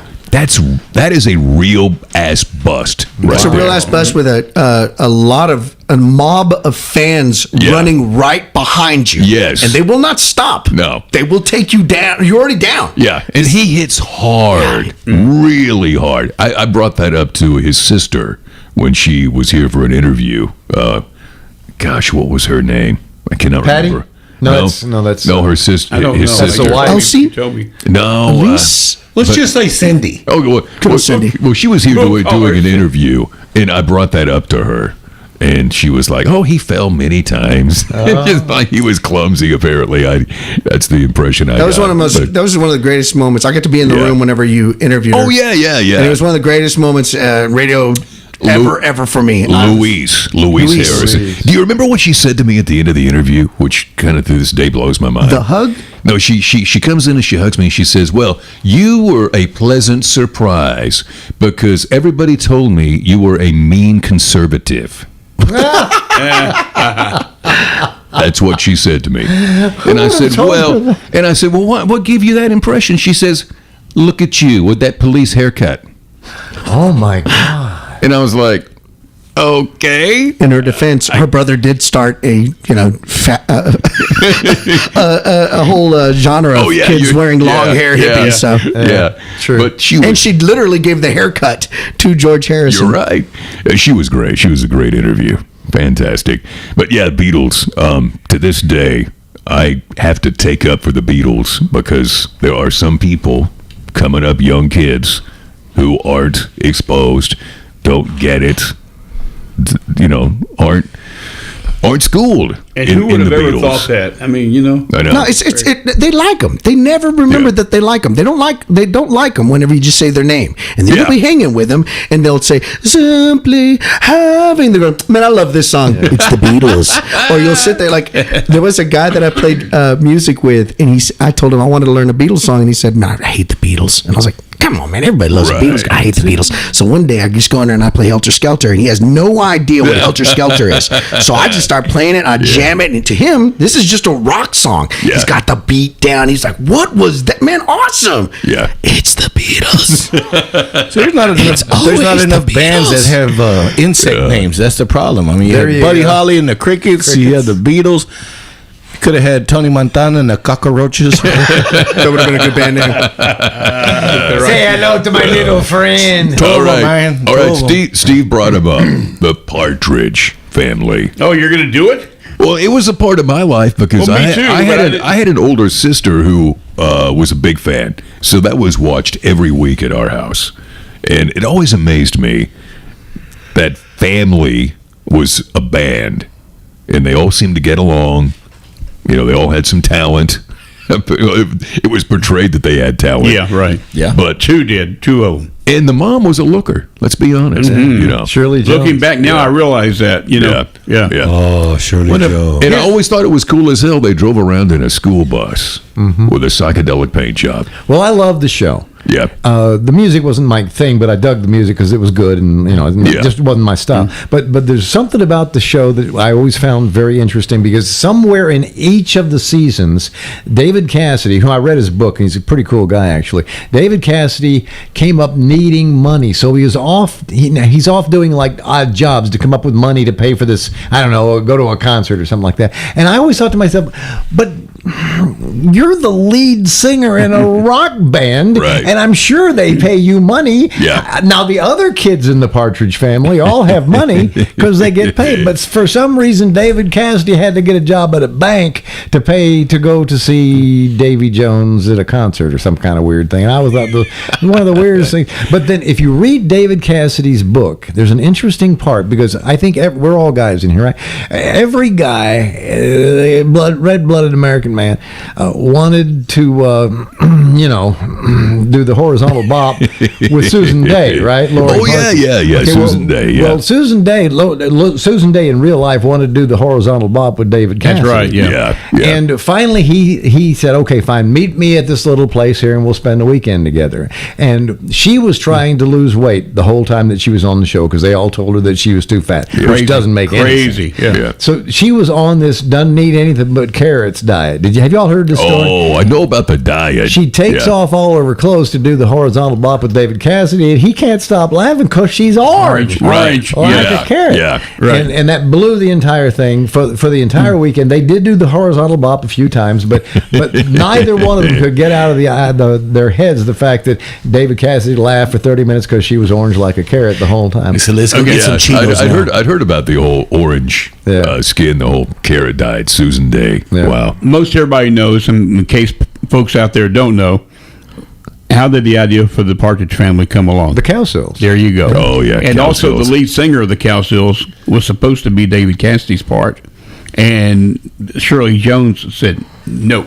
Well, All right, And I- that's- Well, when the that's- Cowsills showed up, because they cast them for Yes, the show, they when they did. showed up, the producer said, "These people are way too ugly to put on television." yeah, that was the original plan, though. Before they admitted, they wanted Yeah. the lead. I can't think of his name. We'll keep that for the radio show. Do you guys remember about 6-8 months ago? There used to be a poster in this room. It was back here for a while on the table, and it had a band on it, and it said Liliac, very goth-looking metal band. Mm-hmm. And I got to be honest, Danny Bonaducci. well, yeah. I'm sorry. Go ahead. I'm sorry. Well, when I saw it, I went, oh, metal band, very stereotypical, and it didn't really hit me. You know, I wrote it off, and that's why it wound up laying back here. Mm-hmm. No big deal. Fast forward about 4 months, I'm on Facebook, and there's this video of a band playing, and they're doing a cover of a Dio song, and I'm like, damn, that is awesome. That girl she can sing, unreal. Hit the info button. Liliac. It was that band. They played at Legends Roadhouse. Mm-hmm. They were coming through town. Oh, really? And they were promoting their show, and they'd come up apparently, and nobody was here, and they left posters and everything. And well, very good. Yeah. Here's the part that's freaky. They're like the Partridge Family. they're all brothers and sisters. Oh, wow. Every one of them. They're all related. And they're a modern metal Partridge Family. That's pretty cool. And the girls, very, very, they're all talented. But yeah, once again, book, cover, that whole thing. Never did see the Partridge Family, but I remember taking my neighbor's daughter and a bunch of us. She wanted to go see the David Cassidy show. Yeah. And I remember sitting outside of the Astrodome. We were parked right close to the front, waiting for it to be over, and you could hear the singing coming out of the so loud coming out of the Astrodome. The closest I ever, and that's as close as I really wanted to get. By the way, I didn't care that much. The TV show was great. A little jealous probably of David Cassidy. I don't know. He was a heartthrob. Oh, he was. Whoa. No, wait. No, Come on, here man. he goes again. That's what I was waiting for right there. Yeah, you know you were there to see David Cassidy. Okay, Sabor. He was pretty. There you go. All right, Red flag since we got the Partridge Family and David Cassidy going, can you name a Partridge Family / David Cassidy song? I think I love you. That's his ringtone. There's one. Isn't that your ringtone? His ringtone is bomb. Hang on, there's one coming to my mind. Yeah. I woke up in love this morning. That was another. All right. Yeah. You know And his name was David. my favorite right. David That's a good Cassidy one. Partridge Family song is What? "Point Me in the Direction of Albuquerque." Remember that one? No, I'm not. You don't remember that one? I do not. Yeah. David Cassidy was one of those dudes when I was growing up that my dad made me realize it's okay to like stuff that's cheesy, man. Yeah. I remember my dad looking at me and going, I know you think John Travolta's cool because of all the movies he's doing, because in the 90s he made a comeback, and he's like, I just want you to check this out. And he showed me John Travolta's I don't know if you've ever seen the full-length album of him, in the white slacks that he has on. He's just... Look, no. That's Saturday Night Fever. I'm talking about his solo album. Believe it or not, my dad has, because my dad had a few before Grease. This was I don't know if it was before or afterwards. I think it might have been like right before. It was him working on his music career. Yeah. But Okay, my wait. dad liked a song from me because, believe it or not, I actually loved, and he would always say this. He was good, believe it or not, because to me, the caliber of what I liked had to be as cool as the stuff my dad was listening to. Sure. But he wanted me to know, hey man, I like cheesy stuff also, man. I'm not ashamed. He would show me, the Monkees. I don't think he really cared for as much, but he liked a John Travolta song. He had a David Cassidy album, and he probably really doesn't want me talking about this. Here's what I forgot, and I can't believe I forgot this. When Sandy and I was married in 2000, we went to Vegas, and David Cassidy was at the Rio where we stayed. Stalker. I did go see. I did go see a stage show, and everybody in the audience nonstop between parts he was doing, trying to do a regular show, said, play the theme song, sing the theme song. I think I love you. That's a big. Well, it wasn't the theme song, but that was a big song. that was the big hit. Your relationship with David Cassidy is starting to like an onion. It's I know, layered. yeah. It's like, okay, I gotta admit, Sign my chest. there was that time between 98 and 2000 that I was stalking him. Sign my chest. Isn't that what you said? And Security escorted him out. And, There was a time. and so he did. And later I on, bet you if we check his arm, he's got like little partridges all lined up for a tattoo. and later on in his career, he did star on Broadway. Yeah. Joseph and the Technicolor Dreamcoat. Kind of what he Yeah. was doing there, Yeah. really, And Steve The popped dude- up for that one. The dude was extremely talented. Yeah, There's he no was. question about And he it. went way too soon. He had a lot of drug problems and stuff. Alcohol. Alcohol, Yeah, yeah. alcohol. Ran in the family, didn't That's it? right. Which is his drug of choice. His father was a movie star called Jack Cassidy, and he died of alcohol poisoning. Yeah, they had And what is his little brother? Sean Cassidy? Sean Cassidy, he's still alive. Yeah, Jack and David had a bad relationship. I mean, it was. And I used to really think that bad. Shirley Jones was actually his mother, as stepmother. Stepmother, right? Yeah, right. That's Mr. and Mrs. Jones' child you're talking about. But you know that, Steve. Yeah, but you knew that. No, he wanted to be Mrs. Cassidy. Yeah. Hey, Shirley Jones, it's funny, like we were saying, you realize now how good she looked, but back then I didn't pay any attention. Oh, she would just look like someone's mom. Yeah. You know? Yeah. Not mine. Another person from the part. Should we do a whole Partridge other Family. podcast on about how our standards just dropped as we got older? We'll do that one also. That's it. What about the other guy on there, Danny Bonaduce? Love him. Original Day. bad boy. And he's a disc Cheesy. jockey. That's Yeah, right. he Yep. is. Yeah, And still is. he's a Yes, he is. controversial fellow, man. He is that. But he had a little trouble with the Yeah. ladies of the evening, the women who didn't do it for free. A you little see. bit. And it turned out that one of the ladies of the evening was a gentleman of the evening. Yeah. What was it on there? What was it on? What, it was a reality show where somebody body slammed him? Yeah. Yeah. Yes. What was the name of that though? I was trying to think of the name.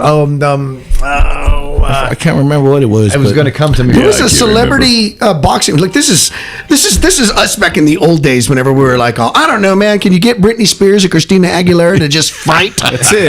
Like, remember that? We would just have boxing In bikini It's like, tops? Because like back in the what was it the early '80s, the '70s, they would have those great shows. Like Melissa Gilbert would come on and punch Right. from freaking Chips. They And did would have- the that Battle was, of the Network Stars. Yeah, there you go. They would have That's like what it was. nice, Daisy respectable Duke and her funds. Daisy Dukes. Yes. And the Battle of the Duke- T's and A's. Yeah. Well, Yeah. I So they loved had it. nice little things, and then like by the And time I camera got to two, be a kid, it zoom was like, in. can we make these dudes beat the hell out of each Yes. other? Battle of the Network Stars. I loved it because they would do something like this. They'd say, our first event is going to be the backstroke. And who do we have? We have... It'd be like Farrah Fawcett. Of course. Yeah, of course. Heather Hunter. Adrian, what's her name? Adrian Barbeau. Charlie's Angels. The stipulation... And Adrian Barbeau has brought her own flotation device. There you go. The stipulation in this contest is you have to swim on your back all 5 laps. And we have no problem with that Yeah. whatsoever. Yeah. Oh man, yeah, those shows were great, man. We saw one the other day in the lobby. It was a Chips episode, and they were having a roller skating benefit to raise money for some event, and they were bringing all the stars of the day onto the roller rink thing, and so it was hilarious because all these B actors that. Do you remember the one I'm talking about where it was all the people roller skating around? Radar. He was one of them. The other one, I don't recall that one. one of them was who was the guy that was on John Boy. on with what you talking about, Willis? The kid that, Todd Bridges. Todd Bridges. It was, they Who go later on in life All became a these drug addict. miscellaneous stars are on that show. Man, all I got to do is Yeah. just say a name like that. Yeah. It just makes me laugh so hard to think back on whoever played. God, who was the dad? Mr. Drummond. Whoever played Mr. Drummond. I can't remember. But you know what? Hey, real quickly, Todd Bridges was the only sensible one on the damn show. I mean, he was the one that wasn't into drugs that much. and- Oh, dude. there was- No. Off stage, he was. I think things were going pretty crazy for him. Yeah, it was gone crazy, Well, but he actually fixed it together. Okay, One of okay. the- He lived anyway. Let's put it that way. One of the saddest moments is that they were doing a thing back. I don't remember early 2000s where they were talking about all the old cast from the 80s, and they brought back Facts of Life girls, and they brought back a few other people. And whenever they said, and now the cast of Different Strokes, everybody in the Facts of Life talks about this. It was the saddest thing. Oh, yeah. Only Todd Bridges Yeah. came out. Wow. Right, yeah. And it looked so sad. That was a whole cast, and the older Yeah. people, that's one thing, but he was one of the older ones. I think it was, if he wasn't the second oldest one out of the kids, Yeah. and he was the only one still around. And it was just, they said it was one of the it was Tootie. Remember Tootie from Yeah, Facts of Tootie. Life? Yeah. Kim Fields. Kim Fields. Had a crush on her. She said that was one of the saddest things she ever experienced was seeing him come out all by himself. Joe. I used to like He Joe. lived a rough life, man, but not being able to go through it with someone else, or realizing that the only other people that understand it also have problems, and you're just watching them in like TMZ type situations. I know Well, like Dana Plato. Yeah, for oh, instance. man, yeah. Sad. Dana Plato. I don't know what it was about her, but people felt a license to make fun of her death. Well, that's Yeah. one of the reasons Yeah. I can't stand Howard Stern. Yeah. is because she killed herself the night after being on his show when he just humiliated the shit out of her. humiliated Yeah. her beyond all possible. Did you ever see the limits. documentary? There was a documentary, or like a movie made documentary. I've seen it. And the intro was her boyfriend taking pictures of her dead. Oh, Lord. That's how the movie starts. And so immediately you're like, oh, and it just shows you, like, it starts from a place of just absolute despair, and then it kind of goes backwards from there. But I remember watching that. It was like a made-for-TV movie. Does she rob? What was it? A cleaner? Or something? dry cleaner. Yes. Yeah. As if they didn't know. Oh my gosh, we know We're who not you getting our are. money. We're not getting our money until an hour later. You know that, right? Here's the dry cleaner. No, didn't you're she literally die? on the There's wall. money. She died in like Oklahoma. I thought Vegas. I thought Vegas, but I guess not. That was I think- Oklahoma. I think and it was a Oklahoma. Mobile home park. Oh, okay. Yeah. Oh man. Sad.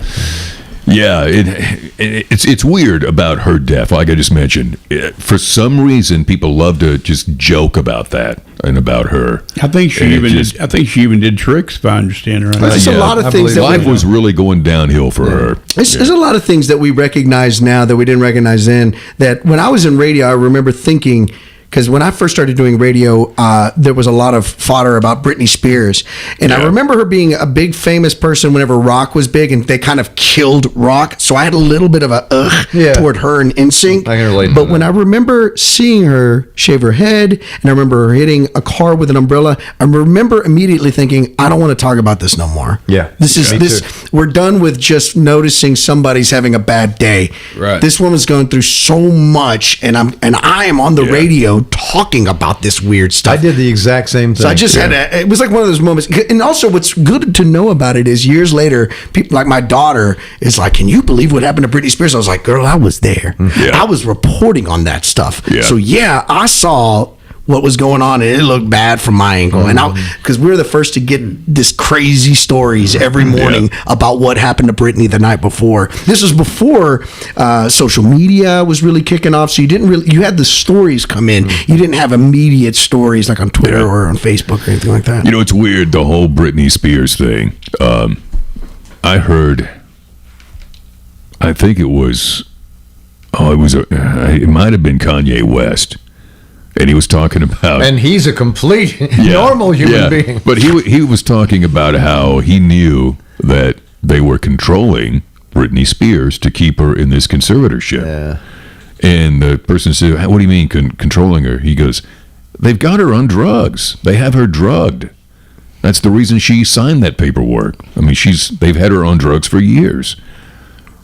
And then you've got Cat Williams, who comes out and says various things similar about other people. And you're like, I bet there's a lot of weird things going on in Hollywood and in the music business that none of us know about. I think it's a weird will. thing that goes on with power. And since she Power. was, it just has to do with power. Yeah. And greed. Yeah.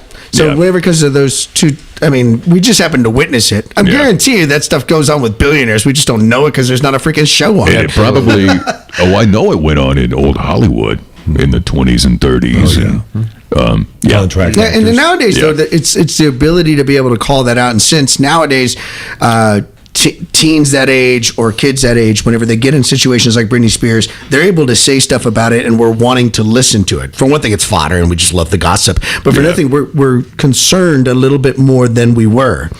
And with Britney, I know what it was. She was so big and so huge, and she just knocked rock. I remember it's 99. Yeah. Grunge and rock is doing its damnedest right about there, and then she just knocks all those guys off the #1 charts. Doom, doom, doom. Yeah, and she comes in. I still remember when it first came out, me going like, "This little girl's gonna take over my favorite tunes." Like, I was pretty upset about that. Was the new pop music, but then you realize it's more than just music. It has to do with the person, and so again, they made documentaries about her life. So my daughter knows even more than I thought I knew because there's things that I didn't know. When I was just like, I wasn't aware that they dress like that going to school. Them outfits. You went to the wrong school, man. Yeah, Talk about wrong one. 95. Hit me, baby, one Man. more time. All right, what do you think as of today, July 2024? What do you think's going to happen to our buddy P. Diddy? Well, I think judging. Oh, he's calling you. Oh, P knows. P knows. I warned you, man. Hey, Puff. He said, I warned you. He's saying, don't you say a damn thing. Yeah. Come on, he said, It was ludicrous. He's going to talk to him later. Well, what's crazy about the whole deal? I'll go back to where when I was interning for MCA Records in Dallas, which was Uni Distribution, and we handled the R&B and hip hop. And at that time, it was Uptown Records. So Uptown Records. Uptown Records was the one where Diddy was actually interning at the time, and for Andre Harrell, and then he ended up going up the ladders and ended up getting fired because his ego got bigger, and then he became president. But I think, like, was he diddling kids then? Just get to it. Here's my thing. This is a long intro to let me know. Back in the 90s was Diddy, and kids. Here's my thing. Get to the point. His catchphrase always had me like, well, anybody says, take that. Like, you said it weird. You said it on the mic. It's in my ears now. Yeah. Get it on my ears. I like that. You said it. But he had that saying all the time, so is he going to get away with it? I don't think he will. I think he's got enough hush money so far. It's proven. Well, it has fallen off the radar.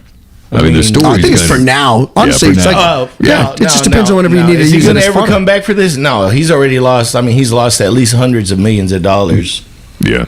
I don't think he'll get away with it. I think it's honestly the year Cat Williams, and bringing him back up, he said it was the year of the reveal. He said 2024, things are going to start coming out. And P. Diddy came out, and I'm still jamming that Kendrick Lamar song because, they not like us. Not like us. I'm saying, like, Drake came out, or didn't come out, but the truth about Drake came out. The truth about P. Diddy came out. Who was the other one that was really big? That came out like at the beginning of the year, like right when the year started. This is the year. This is the year that people that are in certain positions, and the sad part is that people in those positions that are trying to, they see that the kids want them to be real. So it's, let's get real. And they look fake as hell because they don't know how to be real. They were never real. J-Lo is never going to come back from this. They went from the Illuminati to seeing that the realness is out there. Right, it's also this is what happens in these circles. Well, just don't attempt to be real. Like when you say I want to be real, and I make 2 movies that are the worst movies of all time, and they're supposedly about me being real, and they look fake. Yeah. You shouldn't have ever tried to get real. Paul McCartney don't try to get real. Paul looks at a camera and goes, hey, oobly doobly, and then walks right out. And still love that dude. Bloody. What was that? What did you say? What did you say? What did you Oobly doobly. Oobly. I just wanted to hear it the second time. It's similar to Obladi Oblada. Obladi. Finally got my messages back from Michael Jackson. If you want to see real, speaking of Paul McCartney, it was right after John Lennon passed. Paul McCartney, George Harrison, and Ringo Starr leaning up against a bench in the park, and George Harrison is playing a ukulele like a ukulele has never been. No ukulele has ever heard this, and they're singing this old-fashioned song, and it's so beautiful. And Ringo's just kind of patting on his knees, and Paul's singing along with George, and George is playing this, as I said, this beautiful ukulele. That's real. That's why we love the Beatles. That's right. Why we love individual Beatles. They've always been real. They're not trying to be something they're not. They're just playing the freaking music. I worked at a Beatle radio station, all Beatles all the time, for real. And every Beatles song in the world, and every solo by each one of them. That's how they made the library. I mean, you had plenty of Beatles songs. Mm-hmm. When you had the library to it of them individually, they said they had to do that really to make it sound. If they were going to do it, they were going to do it right. That's what they said. Mm-hmm. And they would, everything from early Beatles to Magical Mystery Tour, everything was there. In fact, the station was called Beatle Radio. The theme song, Beatle Radio number 9. I love it. Wow. I think another true test is because it's like getting real with the new generation. So it's hard sometimes because whenever you reveal some of the stuff that you probably didn't want everybody to know about years later.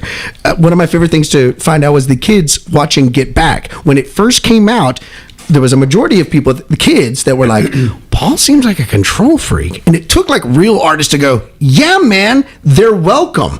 There would not be Get Back. That Let It Be album would have never happened. Sgt. Pepper's wouldn't have even existed. Mm-hmm. You're welcome that Paul McCartney was a control freak. Yeah. It's called being a genius.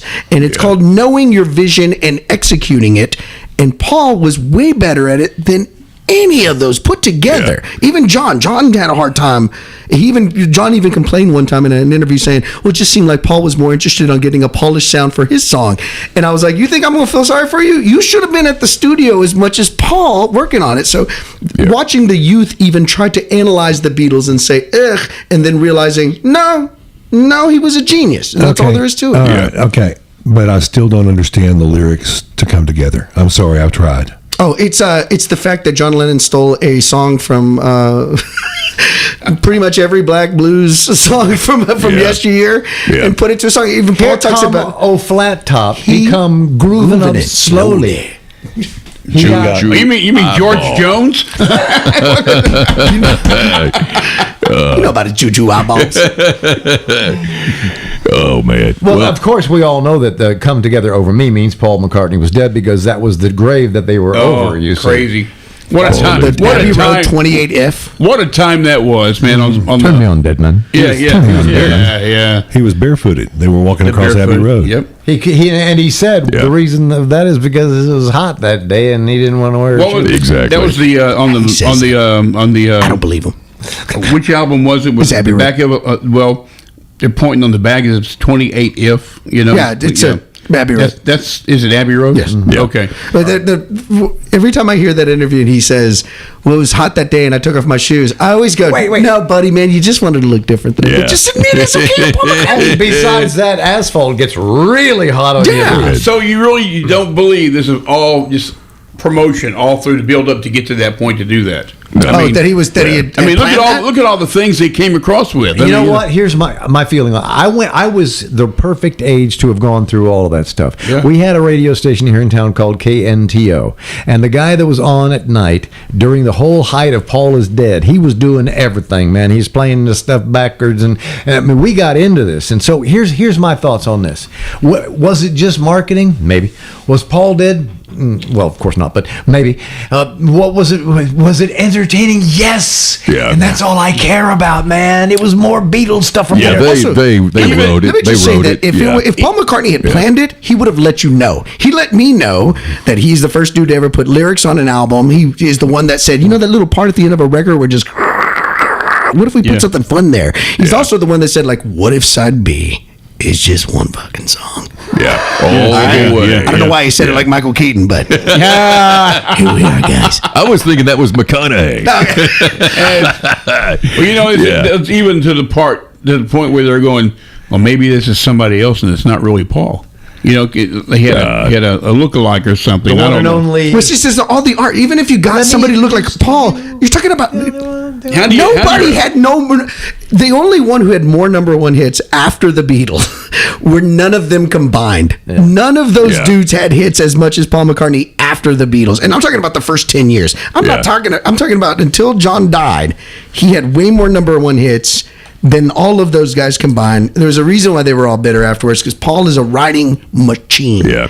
He's just a genius. And later on, of course, you know that it couldn't possibly be replaced because too much knowledge. You know, I mean, every time he did an interview, the knowledge was there. I mean, he knew. You could tell this wasn't somebody who got fed a lot of information. You know, I love it. And I never believed it, but a lot of people actually did fall into that category. Tristan came out to me once. You know. And said something about, I think he's dead. And I was like, what the what? And she was like, there's a lot of good arguments. But this was her seeing the arguments online, but not knowing, you know, when you're a fan, you just know what they've done afterwards. And you know you can't even make a robot that can do that. Did you ever think he was dead? No. No. I thought it was just a rumor, and they went, you know what, let's run Brad, with this. Jim, either one of them. It's similar. It's similar to Kiss in the 70s when. But who cares? People were coming around and saying, "Oh, KISS stands for Kids in Satan's Service." Yeah. And KISS would go, how about that? The kid Paul from the Wonder Years was Marilyn Manson. Yeah. Do you know what I'm saying? Yeah. That type of stuff. What group was it that did the song "Suicide Solution"? That's Ozzy. The song was supposed to be. They said, "Well, Suicide Solution." They're saying that the solution is suicide. No, he's talking about alcohol. You dumbass. It is So a it's just solution, people and that it just will didn't kill know. you. Yeah. And also, what was it? The other rumors. There's so many rumors about the Beatles anyways. There were so many things that weren't true that you just kind of knew, well, that's just another one of those things. Here's Also, one. the movie where John Lennon goes up to this homeless guy that's been found in his property. When he comes up, he says, you weren't talking about me when you wrote Helter Skelter? He's like, I didn't even write Helter Skelter, man. Yeah. Paul wrote that. Right. So you just kind of knew, well, the fans were freaks. Some of them were just nice little fans, and some of them got way in there. And this was happening. It wasn't the Beatles. The Beatles just happened to be in the eye of this storm. I don't know if this happened nationwide or not, Hinckley's a good example. Yeah. What is? I don't know if it. John is it- Hinckley. The guy who shot John. Yeah. Mark David Chapman. I mean, I got my assassins confused. Yeah, we knew what you were talking about. And they all look the same. in Houston radio, the rumor got around one time. A rumor got around one time that Alice Cooper was Ken Osmond from Leave It to Beaver. Yeah. That was a big rumor. You know, I don't know if it was a nationwide thing. The but Marilyn Manson one was the one where I went, no. You know, what's surprising about stuff like that is, and we didn't have social media. How are these things? How did Wichita Falls find this rumor out? How did we even hear this rumor in Here's Wichita what Falls? they used to say that J.J. French from Twisted Sister used to be Ace Frehley in Kiss. And J.J. French was like, no. Well, of course, not right. The rumor that Quiet Riot was Kiss without makeup. Yeah, I've heard. Yeah. See, but you hung out with gearheads and metalheads, so I can see how that conversation culminates around your friends. There was also a rumor that the Beatles, and maybe one of them may have been, I'm not sure, was on the Raspberry song. I think it was it Badfinger or Raspberries? No matter what. Badfinger, Paul McCartney wrote that. Okay. Oh, maybe that was the deal. But Badfinger. What a great band. Raspberries sounded like the Beatles in a lot of ways. You know, that's why. Badfinger sounded kind of Beatles-ish. Yeah, That's because Paul started them. Yeah. That's my favorite story. He started them. I thought they were the Beatles. He said, I got a song, it's called Money. And they go, well, we don't really sound like that. And he goes, oh, okay, I'm signing you and you're going to sing the song. And they were like, well, we want to do it our way. And he goes, no, you're going to do it exactly like the album, like I've already recorded it. And I think that's basically saying, look, I'm Paul McCartney. Yeah, I don't know if you know who you're talking to right now. And another thing led me to think maybe I think Badfinger was on Apple Records. Yeah. So, it kind of made you think maybe. Well, maybe So is James Taylor. All connected.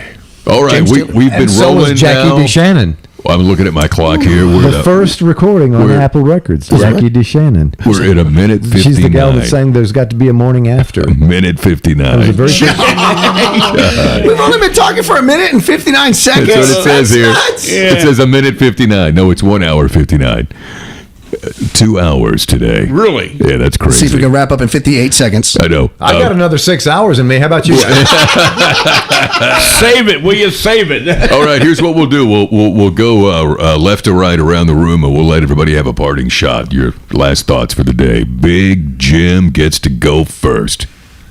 Listen to me from 10 to 3 every weekday on 99.9 FM, starting at 9:45 with a transfer of power, brought to you by Marksman Farms and Outfitters, before Brad hands the reins to Pegasus over to me. And I fly in the air, on the best radio station there ever was or ever will be. Brad Austin, favorite Monkee, Mickey, favorite Beatle, George Harrison. All right. That's good. Now I feel like I need to say my favorite Beatle and my favorite Monkee. It was Michael Nesmith and Paul McCartney. But hey, James Cook, and I really don't have anything to say. I hope you guys are having a good time and enjoying the road trip that you're on right now, or the bike ride, or the workout that you're doing. Can you imagine on a road trip to like New Mexico right now listening to this? It would be a blast. Let's go, James. Me and you, we're doing the Thelma and Louise style. They can't hold it. I didn't watch the end of that movie, but I'm assuming it was awesome. Yeah. It ended up really happy. Everybody, like a tiny little bow. I will be listening to it on my road trip to New Mexico. Oh, man, that'd be a blast. All right, Sabor, it's yours. I can never rewind that. DJ Sabor from Hot 103.9, and I didn't realize we went from Christopher Cross to the Beatles and then back to the Beatles. By the way, it was Joey Scarborough. It always goes back to the Beatles. Oh, on the Great American. Yeah. Oh, okay. Joey Scarborough. Okay. Which is Joe Scarborough's dad. Sabor? Yes. Don't leave out Danny Bonaducci. You know what I mean? Hey, by the way, didn't we found out he has a do a fetish brand for new key? Wasn't David. that on Apple Records also? Yes, that's absolutely correct. Okay, all right. She was not the first recorded. 2 minutes and 2 seconds. Okay. I just want to say that I need more Diet Coke, and then and a radio show, and I have to do both. So, Yeah, you're almost. and I'm having fun. It's almost time for your show to start. Yeah, so. it is. Yeah. All right, I'm Keith Vaughn. Tip your waitresses and bartenders. Try the and veal. Yes, and we'll be doing this again. When should we roll in here and do this again? 1 month? Want to do it monthly? I think we ought to do it tomorrow. Let's just do it tomorrow. Oh man, tomorrow I'm busy. Okay. Yeah, I'm busy tomorrow. I'll see you guys in June of 2025. It's going to be fun. Can't wait. Oh man, it's going to be a good time. Well, we should have another episode up here pretty quick. I appreciate everybody coming in today and hanging out. We missed Kelly Quinn.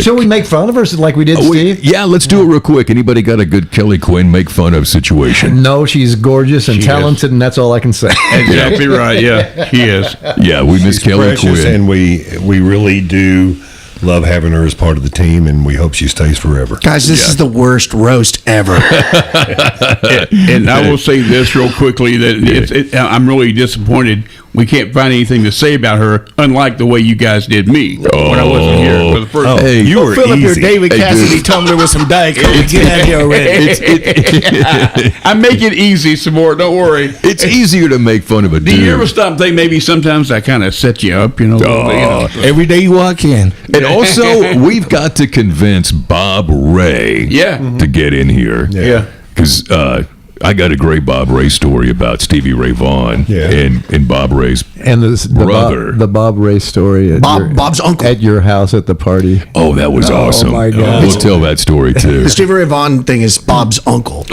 His uncle. Now, would Ray. this be something? Paul Ray and the Cobras. The story Yeah. about the party with him is that very much unlike Bob Ray?